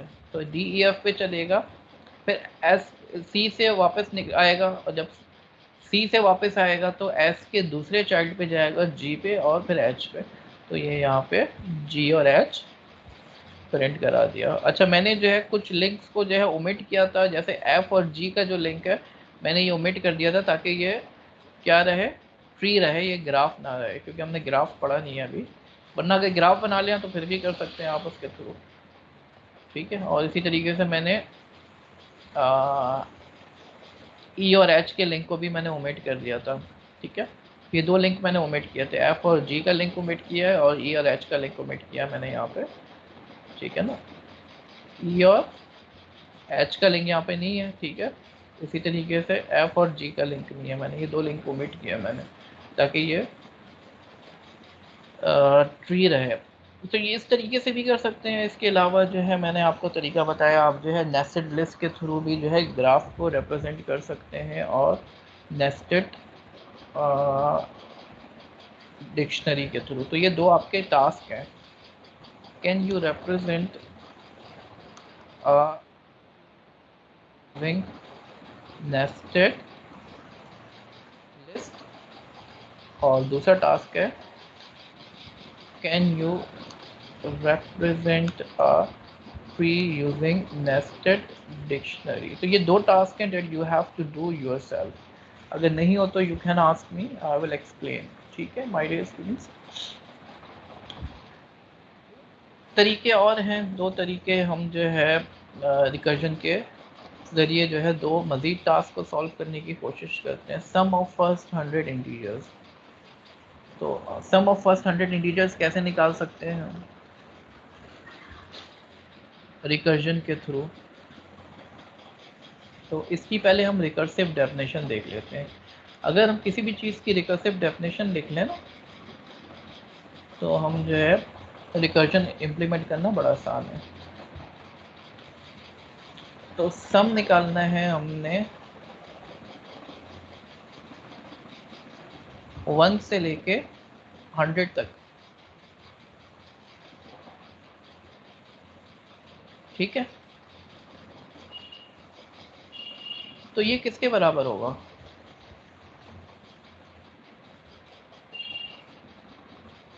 सम निकालने हैं हम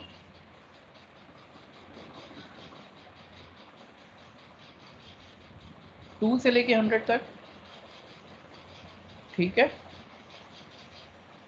और इसमें हम ऐड कर दें 1 को। जब 2 से लेके 100 तक का निकाल रहे हो, दूसरी दफ़ा में क्या होगा, ये टूट के क्या हो जाएगा 3 से लेके 100 तक, और उसमें क्या कर दो 2 ऐड कर दो। तीसरी दफ़ा में क्या होगा, ये 4 से लेके 100 तक हो जाएगा और उसमें 3 ऐड कर दो, ठीक है। ये चलता रहेगा, लेकिन ये डेफिनेशन कब तक के चलानी है हमने? बेस केस क्या होगा इसका?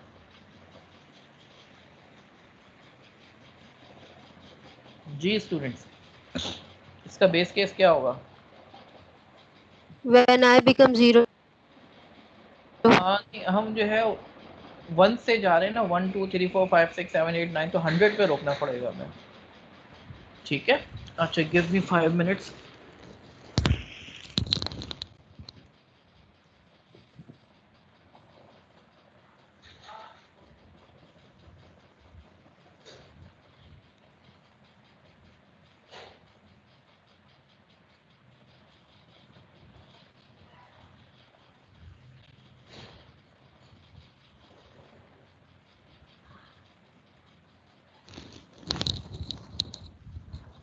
जी स्टूडेंट्स, तो इस तरीके से भी कर सकते हैं आप कि 1 से स्टार्ट करें, 2 पे जाएं, फिर 2 से 3 100 तक जाएं और 100 पे बेस केस लगाएं।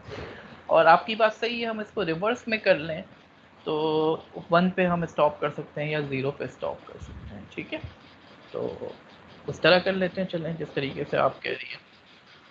तो किस तरीके से हम सम ऑफ फर्स्ट 100 निकालना है हमने, तो एक फंक्शन बनाया हमने सम का, ठीक है।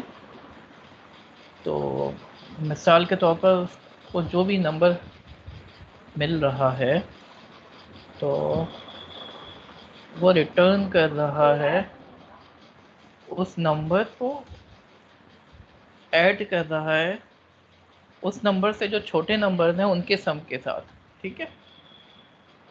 बेस केस क्या होगा? बेस केस यहाँ पर नंबर इज इक्वल टू 0 हो तो हमने क्या रिटर्न करना है, 0, एल्स, ठीक है। जैसे मैं अगर सम 100 पास कर रहा हूँ इसको, तो 100 पे क्या कर रहा है, क्योंकि नंबर 0 नहीं है, तो ये 100 प्लस जो 99 नंबर्स हैं 100 के अलावा, 1 से लेके 100 तक के तमाम नंबर्स का सम करना है। तो हमने 100 को अलग कर दिया और बाकी 99 नंबर्स का सम निकालने के लिए हमने इसको दोबारा से कॉल किया। तो जब ये बाकी 99 नंबर्स का निकालने के लिए आएगा तो फिर ये 99 को अलग कर लेगा और बाकी 98 नंबर्स को ले लेगा। फिर ये जब 98 की बारी आएगी तो फिर 98 को अलग कर देगा और बाकी 97 नंबर्स के लिए दोबारा से सम कॉल करेगा। फिर 97 के लिए जाएगा तो 97 को अलग कर देगा, बाकी 96 नंबर्स के लिए ये दोबारा कॉल करेगा। तो ये कॉलिंग चलती रहेगी। 0 पे जाके क्या करेगा, 1 पे भी यही करेगा कि 1 को अलग कर देगा, बाकी जो 0 बच जाएगा उसके लिए दोबारा कॉल करेगा। 0 पे जो है ये रिटर्न 0 हो जाएगा, फर्दर रिकर्जन नहीं होगी। तो अल्टीमेटली आपको जो है क्या मिलेगा आंसर, 5050।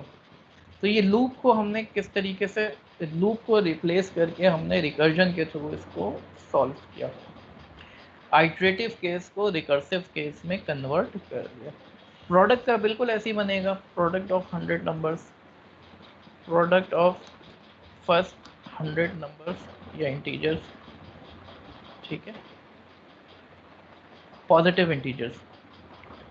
हम ज़ीरो को नहीं लेंगे वरना ज़ीरो तो सबको ही ज़ीरो कर देगा। तो प्रोडक्ट के लिए क्या करेंगे, यही काम करेंगे, 1 पे हम बेस केस लगाएंगे और ये चलता रहेगा।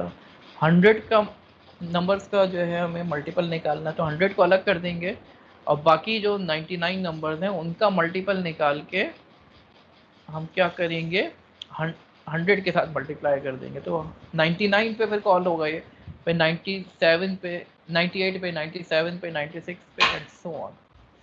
तो प्रोडक्ट निकालना है फॉर एग्जांपल फर्स्ट 100 नंबर्स का, तो ये नंबर आ रहा है, ठीक है जनाब, फर्स्ट 100 नंबर्स का प्रोडक्ट ये आ रहा है। तो ये हमने जो है रिकर्जन की बहुत सारी एग्जांपल्स करी। एक छोटा सा मैं आपको असाइनमेंट और देता हूँ, फाइबोनाची सीरीज का पता है सबको क्या होती है?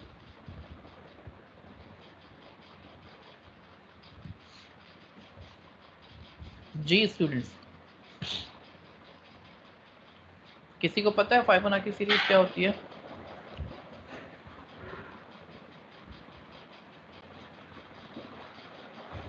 जी आप लोग हैं? जी सर। इंटरेक्शन नहीं कर रहे हैं आज स्टूडेंट्स। जी सोहेल। जी जी सर, सुन रहे हैं आपकी बात। हाँ तो फाइबोनाची सीरीज क्या होती है? सर हम तो कंप्यूटर साइंस के बैकग्राउंड है नहीं, हमें तो ये इसका तो बिल्कुल आइडिया ही नहीं है। अच्छा अच्छा, चले अभी बताते हैं। और कोई दुआ, आप तो कंप्यूटर साइंस की स्टूडेंट हैं।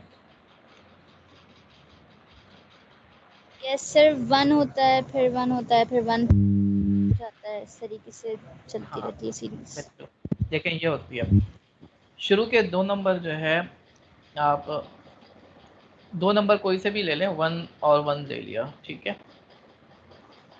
या 0 से स्टार्ट कर लें, 0 और 1 ले लिया, ठीक है। अब अगला नंबर क्या बनेगा, जो पिछले 2 नंबर है ना उनको सम कर लो, तो क्या हो जाएगा, 0 + 1 1। फिर अगला नंबर क्या बनेगा, जो पिछले 2 नंबर है, पिछले 2 नंबर क्या है, 1 और 1, ठीक है, तो 2 हो गया। अब पिछले 2 नंबर कौन से हैं, 2 और 1, 3 हो गया। फिर अगले 2 नंबर पिछले 2 नंबर कौन से होंगे, 3 और 2, तो ये 5 हो जाएगा। फिर क्या हो जाएगा, 8 हो जाएगा। फिर 8। 13 पे 21, फिर 34, ठीक है। तो ये जो चीज़ है ये फाइबोनाची सीरीज कहलाती है, ठीक है। तो ये रिकर्जन के थ्रू आप लोग कोशिश करें इसको सॉल्व करने की। डेफिनेशन क्या है, next term is the sum of, last 2। हाँ प्रीवियस 2 या लास्ट 2 टर्म्स, ठीक है। तो can you solve Fibonacci series using recursion, ठीक है, तो दैट इज योर टास्क। तो ये ट्राई करिएगा। अच्छा अभी हमारे पास आधा घंटा है, तो हम अपने अगले टॉपिक की तरफ चलते हैं, जो कि मैंने प्लान किया हुआ था आज के लिए डेफिनेटली, ठीक है।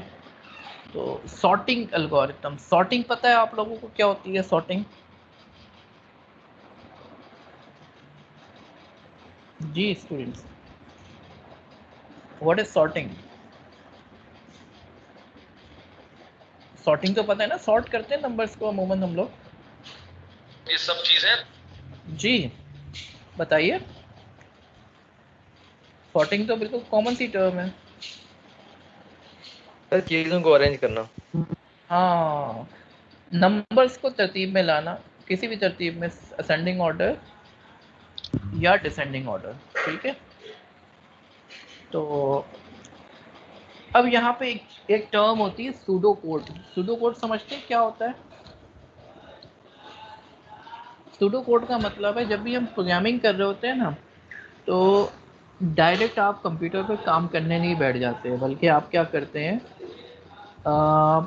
पहले पेपर से ना कुछ कोड लिखने की कोशिश करते हैं। अब वो कोड आपका ज़रूरी नहीं है कि आप पाइथन में लिखें या जावा के अंदर लिखें, आप किसी भी एक लैंग्वेज में लिख लें जो पाइथन से करीब करीब हो। एग्जैक्टली होना ज़रूरी नहीं है, क्योंकि आप इतना ज़्यादा सोचेंगे कि पाइथन में ये कॉमा नहीं आता, ये सेमीकोलन नहीं आता, जावा के अंदर आता है, तो मुझे बिल्कुल वैसे ही लिखना है, ये आपका कंसर्न नहीं होता। वो आपको पता होता है यार मैं कर लूँगा जब प्रोग्रामिंग करने बैठूँगा। आपकी कोशिश होती है यार मैं कम से कम लॉजिक तो लिख लूँ ना। तो उसके लिए आप जो है जावा या पाइथन से मिलता जुलता कोड होता है वो लिखते हैं, करीब करीब कोड होता है, लेकिन इंग्लिश से भी करीब होता है। बहुत ज़्यादा डिटेल में नहीं जाते, आप बोलते हैं ये तो मैं कर ही लूँगा जब प्रोग्रामिंग करने बैठूँगा। तो इसको मैं एक जनरल टर्म लिख लेता हूँ मैं कि यार ये इस तरीके से हो जाएगा। ये लिख देता हूँ कि सॉर्ट करना है इसको, किस तरीके से करूँगा मैं वो मुझे पता है, पाइथन में कैसे करूँगा। या मुझे जो है दोनों को माइनस करना है तो मैंने इंग्लिश में लिख दिया माइनस, माइनस के साइन लगाने के बजाय, ठीक है। या मुझे लूप चलाना है तो मैंने बोल दिया कि मैं यहाँ से लेके यहाँ तक के लूप चलाऊँगा। पाइथन में रेंज लगाना पड़ता है, जावा के अंदर जो है 3 जो है वो स्टेटमेंट्स होती हैं जो मिलके जो है एक फॉर लूप बना रही होती है, इनिशियलाइजेशन, कंडीशन और इंक्रीमेंट डिक्रीमेंट। तो इतनी डिटेल में लिखने के बजाय आप एक जनरल कोड लिखते हैं, तो ये सूडो कोड कहलाता है। तो एल्गोरिथम में हमारी कोशिश होती है हम जो है ना डिटेल में जाके इतना ना लिखें, प्रोग्रामिंग या इम्प्लीमेंटेशन से बहुत ज़्यादा क्लोज होने की ज़रूरत नहीं है, हम एक्चुअल लॉजिक पे फोकस कर रहे होते हैं। तो अमूमन हम सूडो कोड भी लिख रहे होते हैं, ठीक है। बहुत सारी चीज़ों को हम नज़रअंदाज कर देते हैं। मिसाल के तौर पर हम ये डेटा एब्स्ट्रैक्शन कैसे होगी, मॉड्यूलैरिटी कैसे होगी, एरर हैंडलिंग कैसे होगी, ये तो हम चीज़ें कर ही लेते हैं ना, कि एक प्रोग्राम को जो है 4 हिस्सों में डिवाइड कर दिया, मॉड्यूलर बना दिया। डेटा एब्स्ट्रैक्शन जो है मतलब बहुत ज़्यादा इंटरनल डिटेल जो है प्रोग्रामर छुपा देते हैं ना इंटरनल डिटेल्स को। जैसे ऑब्जेक्ट ओरिएंटेड प्रोग्रामिंग में आप लोगों ने पढ़ा एब्स्ट्रैक्शन, डेटा को छुपाना और इम्प्लीमेंटेशन को छुपाना। तो ये सारी चीज़ें जो हैं अमूमन जब हम एक सॉफ्टवेयर इंजीनियरिंग की बात कर रहे होते हैं, जब हम कर रहे होते हैं, अभी हम सॉफ्टवेयर इंजीनियरिंग पे फोकस नहीं है हमारा, हमारा फोकस अभी एल्गोरिथम के ऊपर है, परफॉर्मेंस के ऊपर है, प्रॉब्लम सॉल्विंग के ऊपर है। तो हम बहुत सारी चीज़ों को अज्यूम करते हैं ये तो हम कर ही लेंगे जब हम प्रोग्रामिंग करने बैठेंगे, ठीक है। अब सॉर्टिंग के कमोबेश आप समझें कि 10 से 15 एल्गोरिथम्स हैं सॉर्टिंग के, ठीक है। मैं नाम बता देता हूँ आपको, आप लोग खुद से सर्च करिएगा। तो बहुत सारे एल्गोरिथम्स हैं। आपके पास बबल सॉर्ट है, ठीक है, इंसर्शन सॉर्ट है, नॉर्मल सॉर्ट है, सिलेक्शन सॉर्ट है, मर्ज सॉर्ट सॉर्ट है, क्विक सॉर्ट है, ठीक है, रेडिक्स सॉर्ट, और इसके अलावा बहुत सारे और एल्गोरिथम्स हैं, ठीक है जी। तो ये हम जो है सारे तो नहीं पढ़ सकते, but we will try to cover few important algorithms, जिसमें से हम जो है एक इंसर्शन सॉर्ट पढ़ते हैं। बबल सॉर्ट तो आप लोगों ने पढ़ा हुआ होगा बचपन में, जब आप लोगों ने जो है बी एस सी एस अगर नहीं भी किया, प्रोग्रामिंग में पढ़ाया जाता है अमूमन, प्रोग्रामिंग का कोर्स तो हर कोई पढ़ता है। तो I am not going into the details of bubble sort. Bubble sort आप लोग को मिल जाएगा, बड़ा आसान है, नेट से आप सर्च करके you can understand the details. थोड़ी सी बात करते हैं इंसर्शन सॉर्ट के ऊपर। इंसर्शन सॉर्ट कैसे काम करता है, यहाँ पे एग्जांपल दी हुई है। तरतीब देना है ना, तरतीब कैसे देंगे आप चीज़ों को। तो सबसे आसान तरीका यह है कि आप अपनी एरे को, अब हम एरे की बात कर रहे हैं, अपनी एरे को 2 हिस्सों में डिवाइड कर लेंगे, लेफ्ट और राइट। राइट। लेफ्ट पे आपका डेटा तरतीब में होगा, राइट साइड पे जो डेटा पड़ा होगा उसमें से एक एलिमेंट को पिक किया आपने और लेफ्ट पे उसको उसकी पोजीशन पे ले जाके रखते हैं। जैसे आपके पास, आप स्टार्ट करते हैं दूसरे नंबर से, तो 5 तो आपके पास पहला नंबर है। नंबर्स क्या है हमारे पास जिनको सॉर्ट करना है, 5 2 4 6 1 3। आपने बोला यार मैं दूसरे नंबर से स्टार्ट करता हूँ, अब 2 को मुझे कहाँ रखना चाहिए, 5 से पहले या 5 के बाद? 5 से पहले। 5 से पहले रखना चाहिए, तो 5 से पहले हमने प्लेस कर दिया। ठीक है, स्वैप करेंगे उसको। नहीं स्वैप करने की जरूरत नहीं है, उसको खिसका देंगे। ठीक है, शिफ्ट करेंगे राइट पे। शिफ्टिंग का तरीका हमने पढ़ा था, इंसर्ट का तरीका हमने एरे का पढ़ा था पहली क्लास में। एरे में कैसे हम इंसर्ट करते हैं, उसको राइट साइड पे मूव करते रहते हैं, जगह बनाते रहते हैं और हम उसको प्लेस करते रहते हैं। ठीक है, उसके बाद हमारे पास क्या आया, 4। अब 4 की जगह कहाँ बनेगी,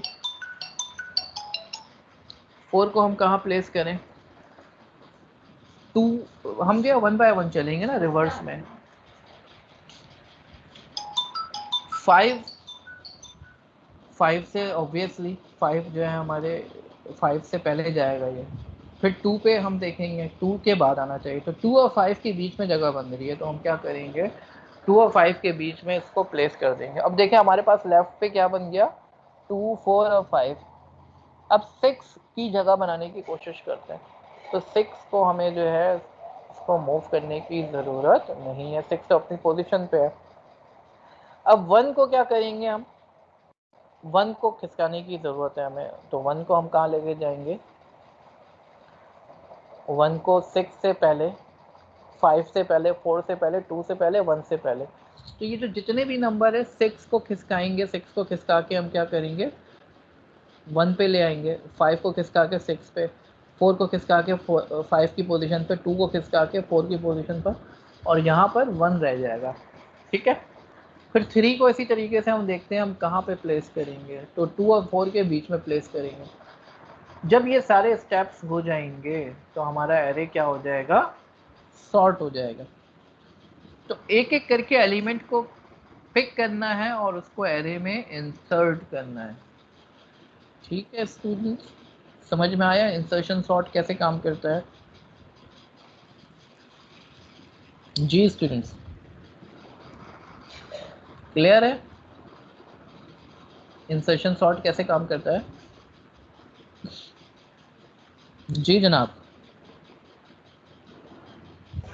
यस सर। चलो जी, वेरी गुड। उस्मान आज आप कुछ बोल नहीं रहे, खामोश हैं।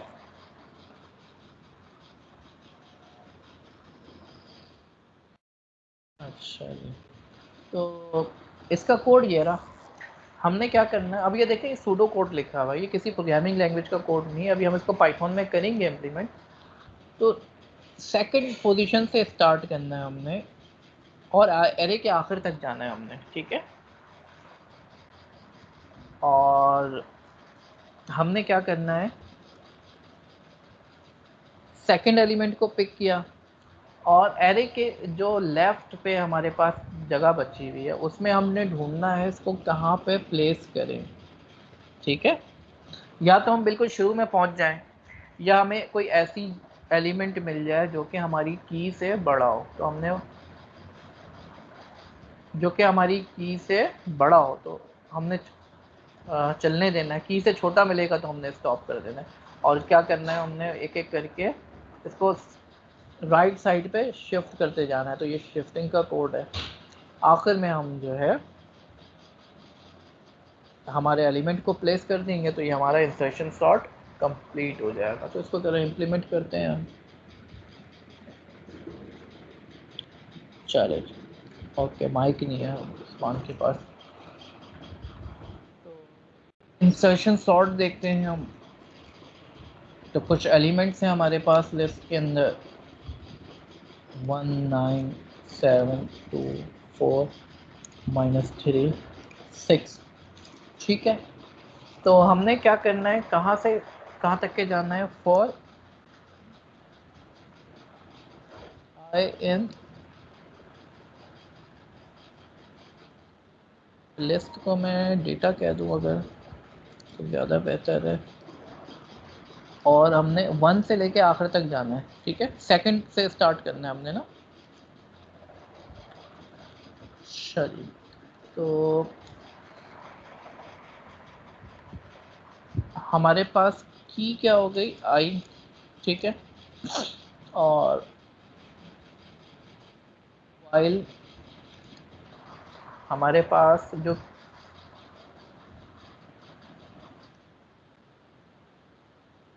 जे ले लेते हैं इसको आई के बदले। जैसे कोड में लिया हुआ है, ठीक है, ताकि समझने में आसानी हो। और आई जो है हम एक ले लेंगे element, I is equal to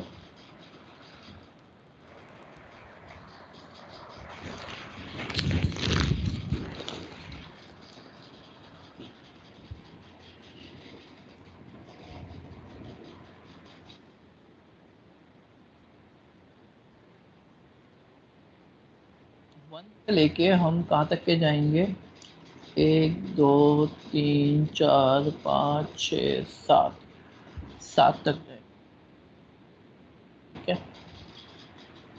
I is equal to j-1, यानी जो हम सेकंड पोजीशन पर है अगर, तो हम जो है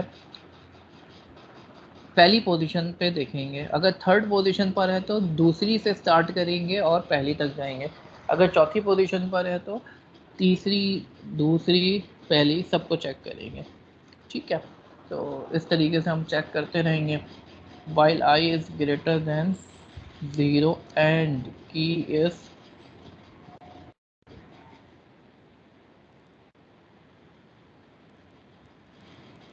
डेटा जो है हमारा आई इज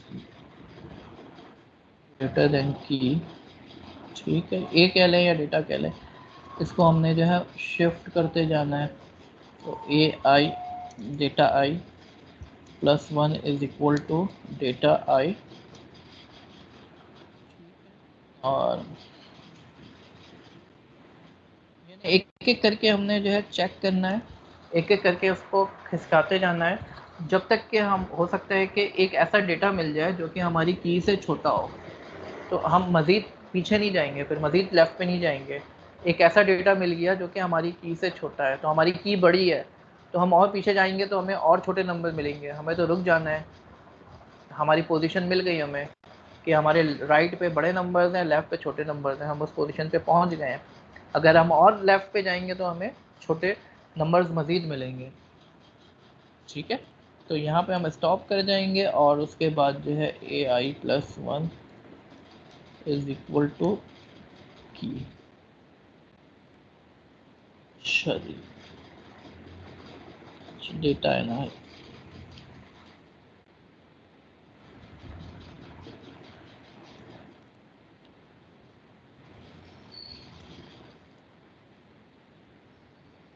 तो ये हमारा डेटा आखिर में सॉर्ट हो गया। 1 2 बार क्यों आ रहा है, 1 2 3 4 5,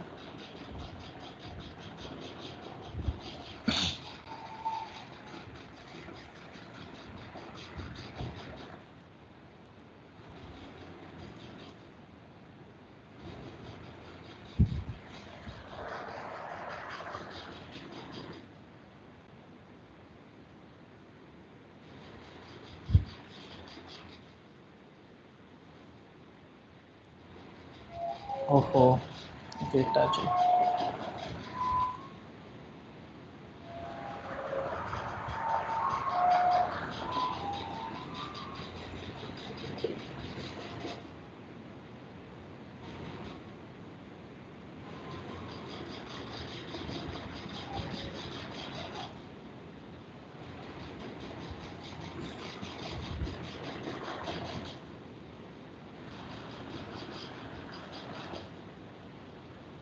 ठीक है जनाब, ये हमारा कोड तैयार हो गया।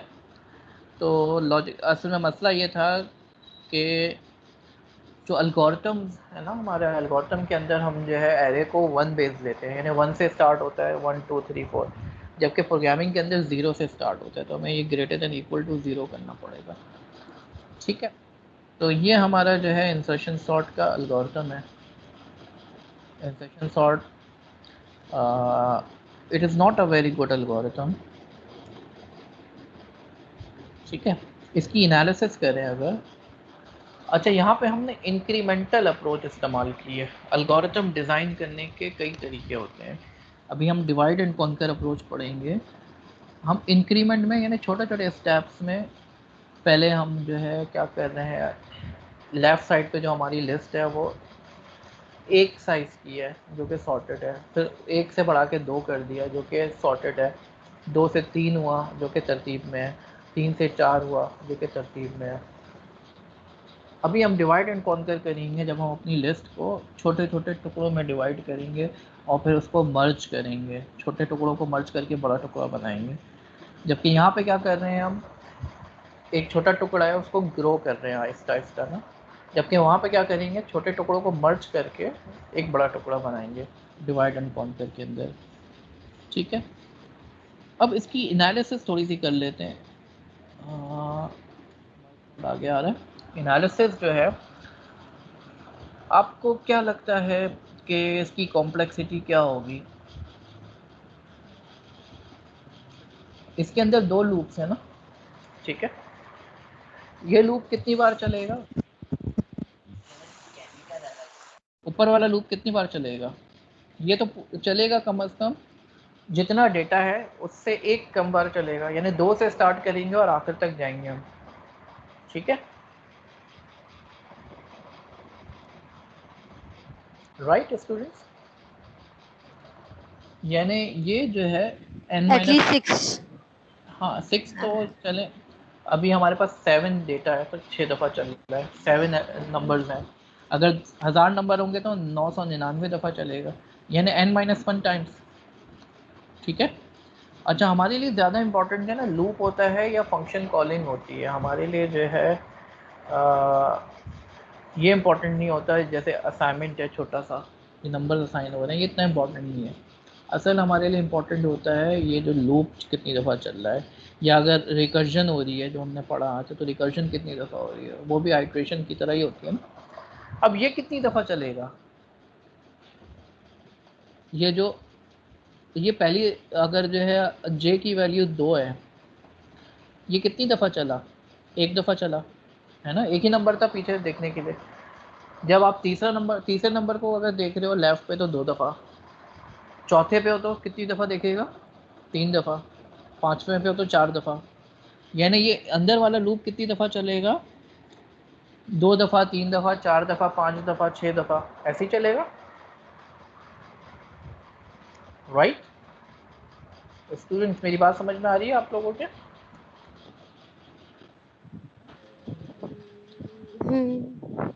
ये अंदर वाला लूप कितनी दफ़ा चल रहा है?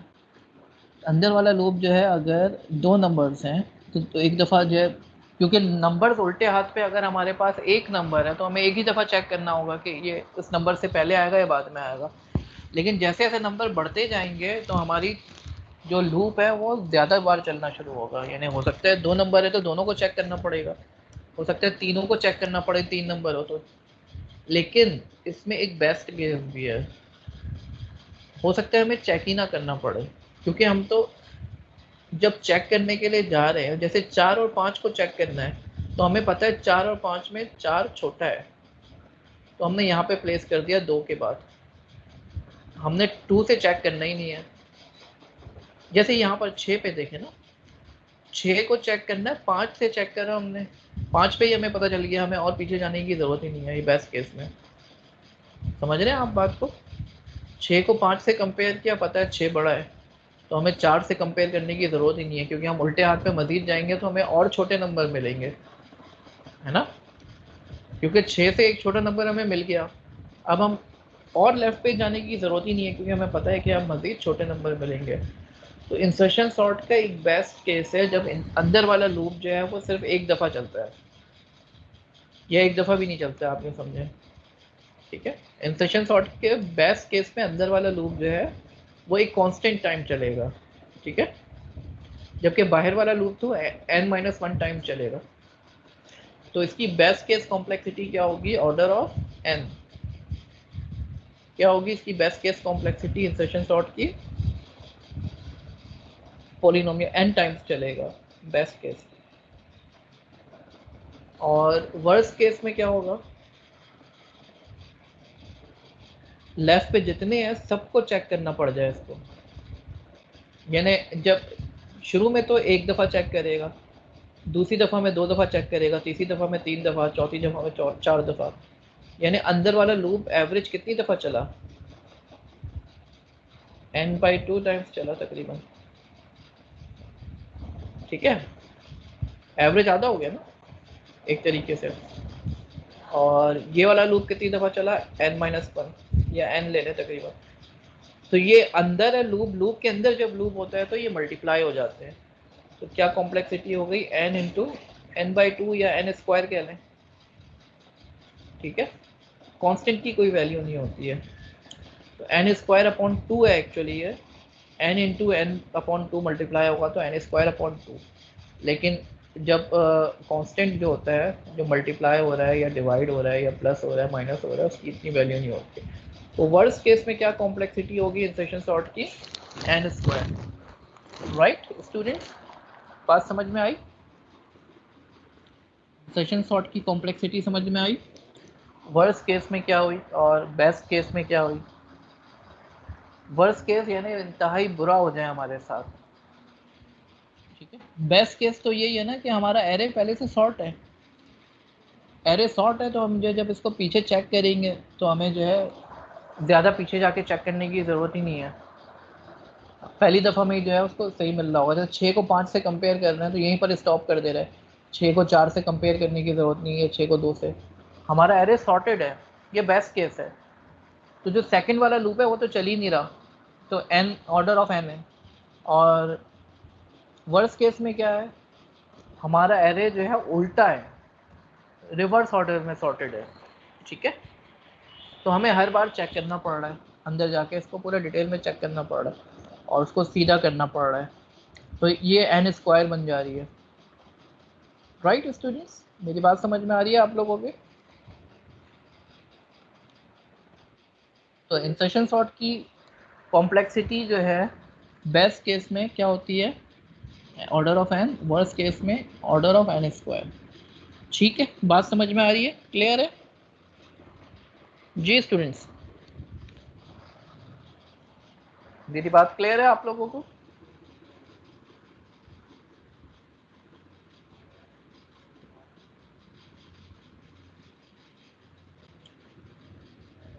जी हेलो, यस सर, क्लियर। चलें जी, गुड। अब देखते हैं हम ज़रा मर्ज सॉर्ट को। मैं ये कुछ चीज़ें स्किप कर रहा हूँ, ये मैंने बता दी है आपको। हमारे पास दो तीन तरीके हैं एल्गोरिथम डिज़ाइन करने के। एक तो डिवाइड एंड कॉन्कर का मतलब क्या है, एक बड़े प्रॉब्लम को छोटे छोटे सब प्रॉब्लम्स में डिवाइड कर दो, जो कि उससे मिलते जुलती प्रॉब्लम होंगी, बस साइज़ छोटा होगा, ठीक है। तो डिवाइड एंड कॉन्कर अप्रोच जो है इसको इस्तेमाल करते हुए इंशाल्लाह अब हम जो है सॉर्टिंग की प्रॉब्लम को सॉल्व करेंगे। मर्ज सॉर्ट के नाम से एक एल्गोरिथम है।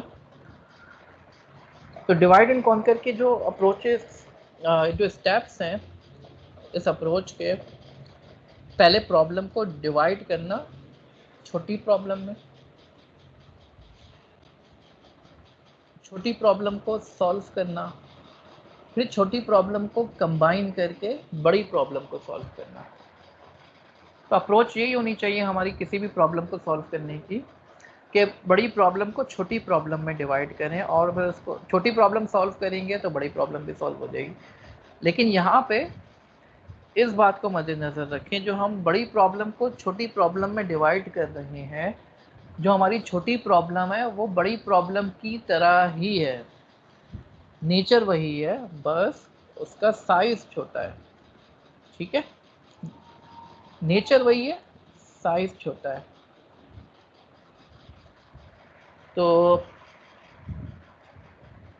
मर्ज सॉर्ट में हमारे पास रिकर्जन इस्तेमाल हो रही है, ठीक है। तो सबसे पहले हम क्या करेंगे, अपनी प्रॉब्लम को दो छोटी छोटी प्रॉब्लम में डिवाइड करेंगे, उन दो छोटी छोटी प्रॉब्लम को फिर मज़ीद डिवाइड करेंगे, फिर उन दो छोटी छोटी प्रॉब्लम को मज़ीद डिवाइड करेंगे, यहाँ तक कि हमारे पास प्रॉब्लम छोटी होते होते एक एलिमेंट के बराबर हो जाए। जब वो एक एलिमेंट के बराबर हो जाएगी फिर उनको मर्ज करेंगे, फिर जब एक एक को मर्ज करके 2 बना लिया, फिर दो दो को मर्ज करके 4 बनाएंगे। इस तरह मर्ज करते करते जो है पूरी लिस्ट दोबारा खड़ी कर देंगे हम, जो कि सॉर्टेड होगी। ठीक है, तो यहाँ पे 2-3 चीज़ें समझना ज़रूरी है। इसको डिटेल में हम जो है नेक्स्ट टाइम पढ़ेंगे। मैं आपको इसका ओवरव्यू दे रहा हूँ सिर्फ। ठीक है, तो हमारे पास कुछ नंबर्स हैं। ठीक है, जैसे हमारे पास नंबर है 1 6 -9 2 4 7 8। कितने एलिमेंट्स हैं हमारे पास? 7 एलिमेंट्स हैं। चलें इसको 8 कर लेते हैं। इसको हम 2 हिस्सों में तोड़ते हैं, 1 6 -9 और 2, और दूसरा हिस्सा बन गया 4 7 8 3। ठीक है, 2 लिस्ट बन गई। अब लेफ्ट वाली को मज़ीद तोड़ो, 1 6 और -9 2। ठीक है, अब फिर इसको मज़ीद तोड़ो तो ये बन जाएगा 1 6 अलग हो गई, एक ये बनेगी, एक बनेगी -9 और 2। 1 और 6 भी अलग अलग हो गई और -9 और 2 भी अलग अलग, यानी ये 4 लिस्टें हो गई अलग अलग। ठीक है, और ये यहाँ पे क्या बनेगी, 4 7 अलग, 8 और 3 अलग। ठीक है, अब 1 और 6 अलग अलग 2 लिस्टें पड़ी हुई हैं, इन दोनों को मर्ज करो। लेकिन मर्ज करते हुए हमें क्या करना है, इनको तरतीब में लेकर आना है। मर्ज करते हुए मर्ज करेंगे तो ये बन जाएगा 1 और 6, जबकि -9 और 2 को जब मर्ज करेंगे तो ये भी तरतीब में ही है, कोई मसला नहीं है। ठीक है, इसी तरीके से 4 और 7 को मर्ज करेंगे तो 4 और 7, और 8 और 3 को मर्ज करेंगे तो 3,8 हो जाएगा।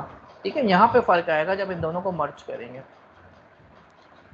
अब 1 6 और -9 और 2 को मर्ज करेंगे तो क्या बन जाएगा, ये -9 पहले आ जाएगा, फिर 1 आएगा, फिर 2 आएगा, फिर 6 आएगा। मर्ज करते हुए हमने तरतीब का ख्याल रखना है। तो 3, 4, 7, 8।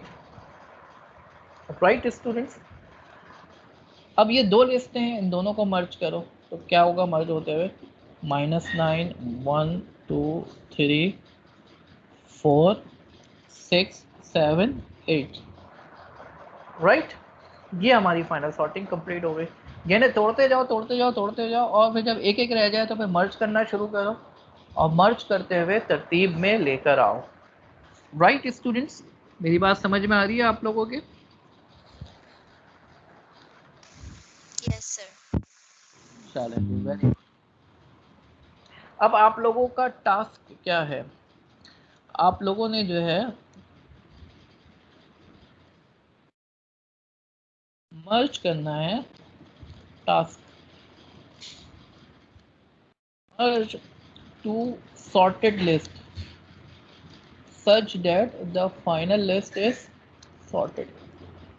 2 लिस्ट हैं जो अलग अलग सॉर्टेड पड़ी हुई हैं, अलग अलग तरतीब में है। जैसे यहाँ पे ये दोनों बाय इटसेल्फ तो ये तरतीब में है ना, लेकिन जब इन दोनों को कंबाइन करेंगे इनकी तरतीब डिस्टर्ब हो सकती है।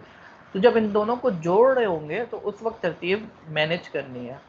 तो ये आपका टास्क है जो आप लोगों ने करना है। ठीक है, यहाँ पे हम स्टॉप करते हैं स्टूडेंट्स।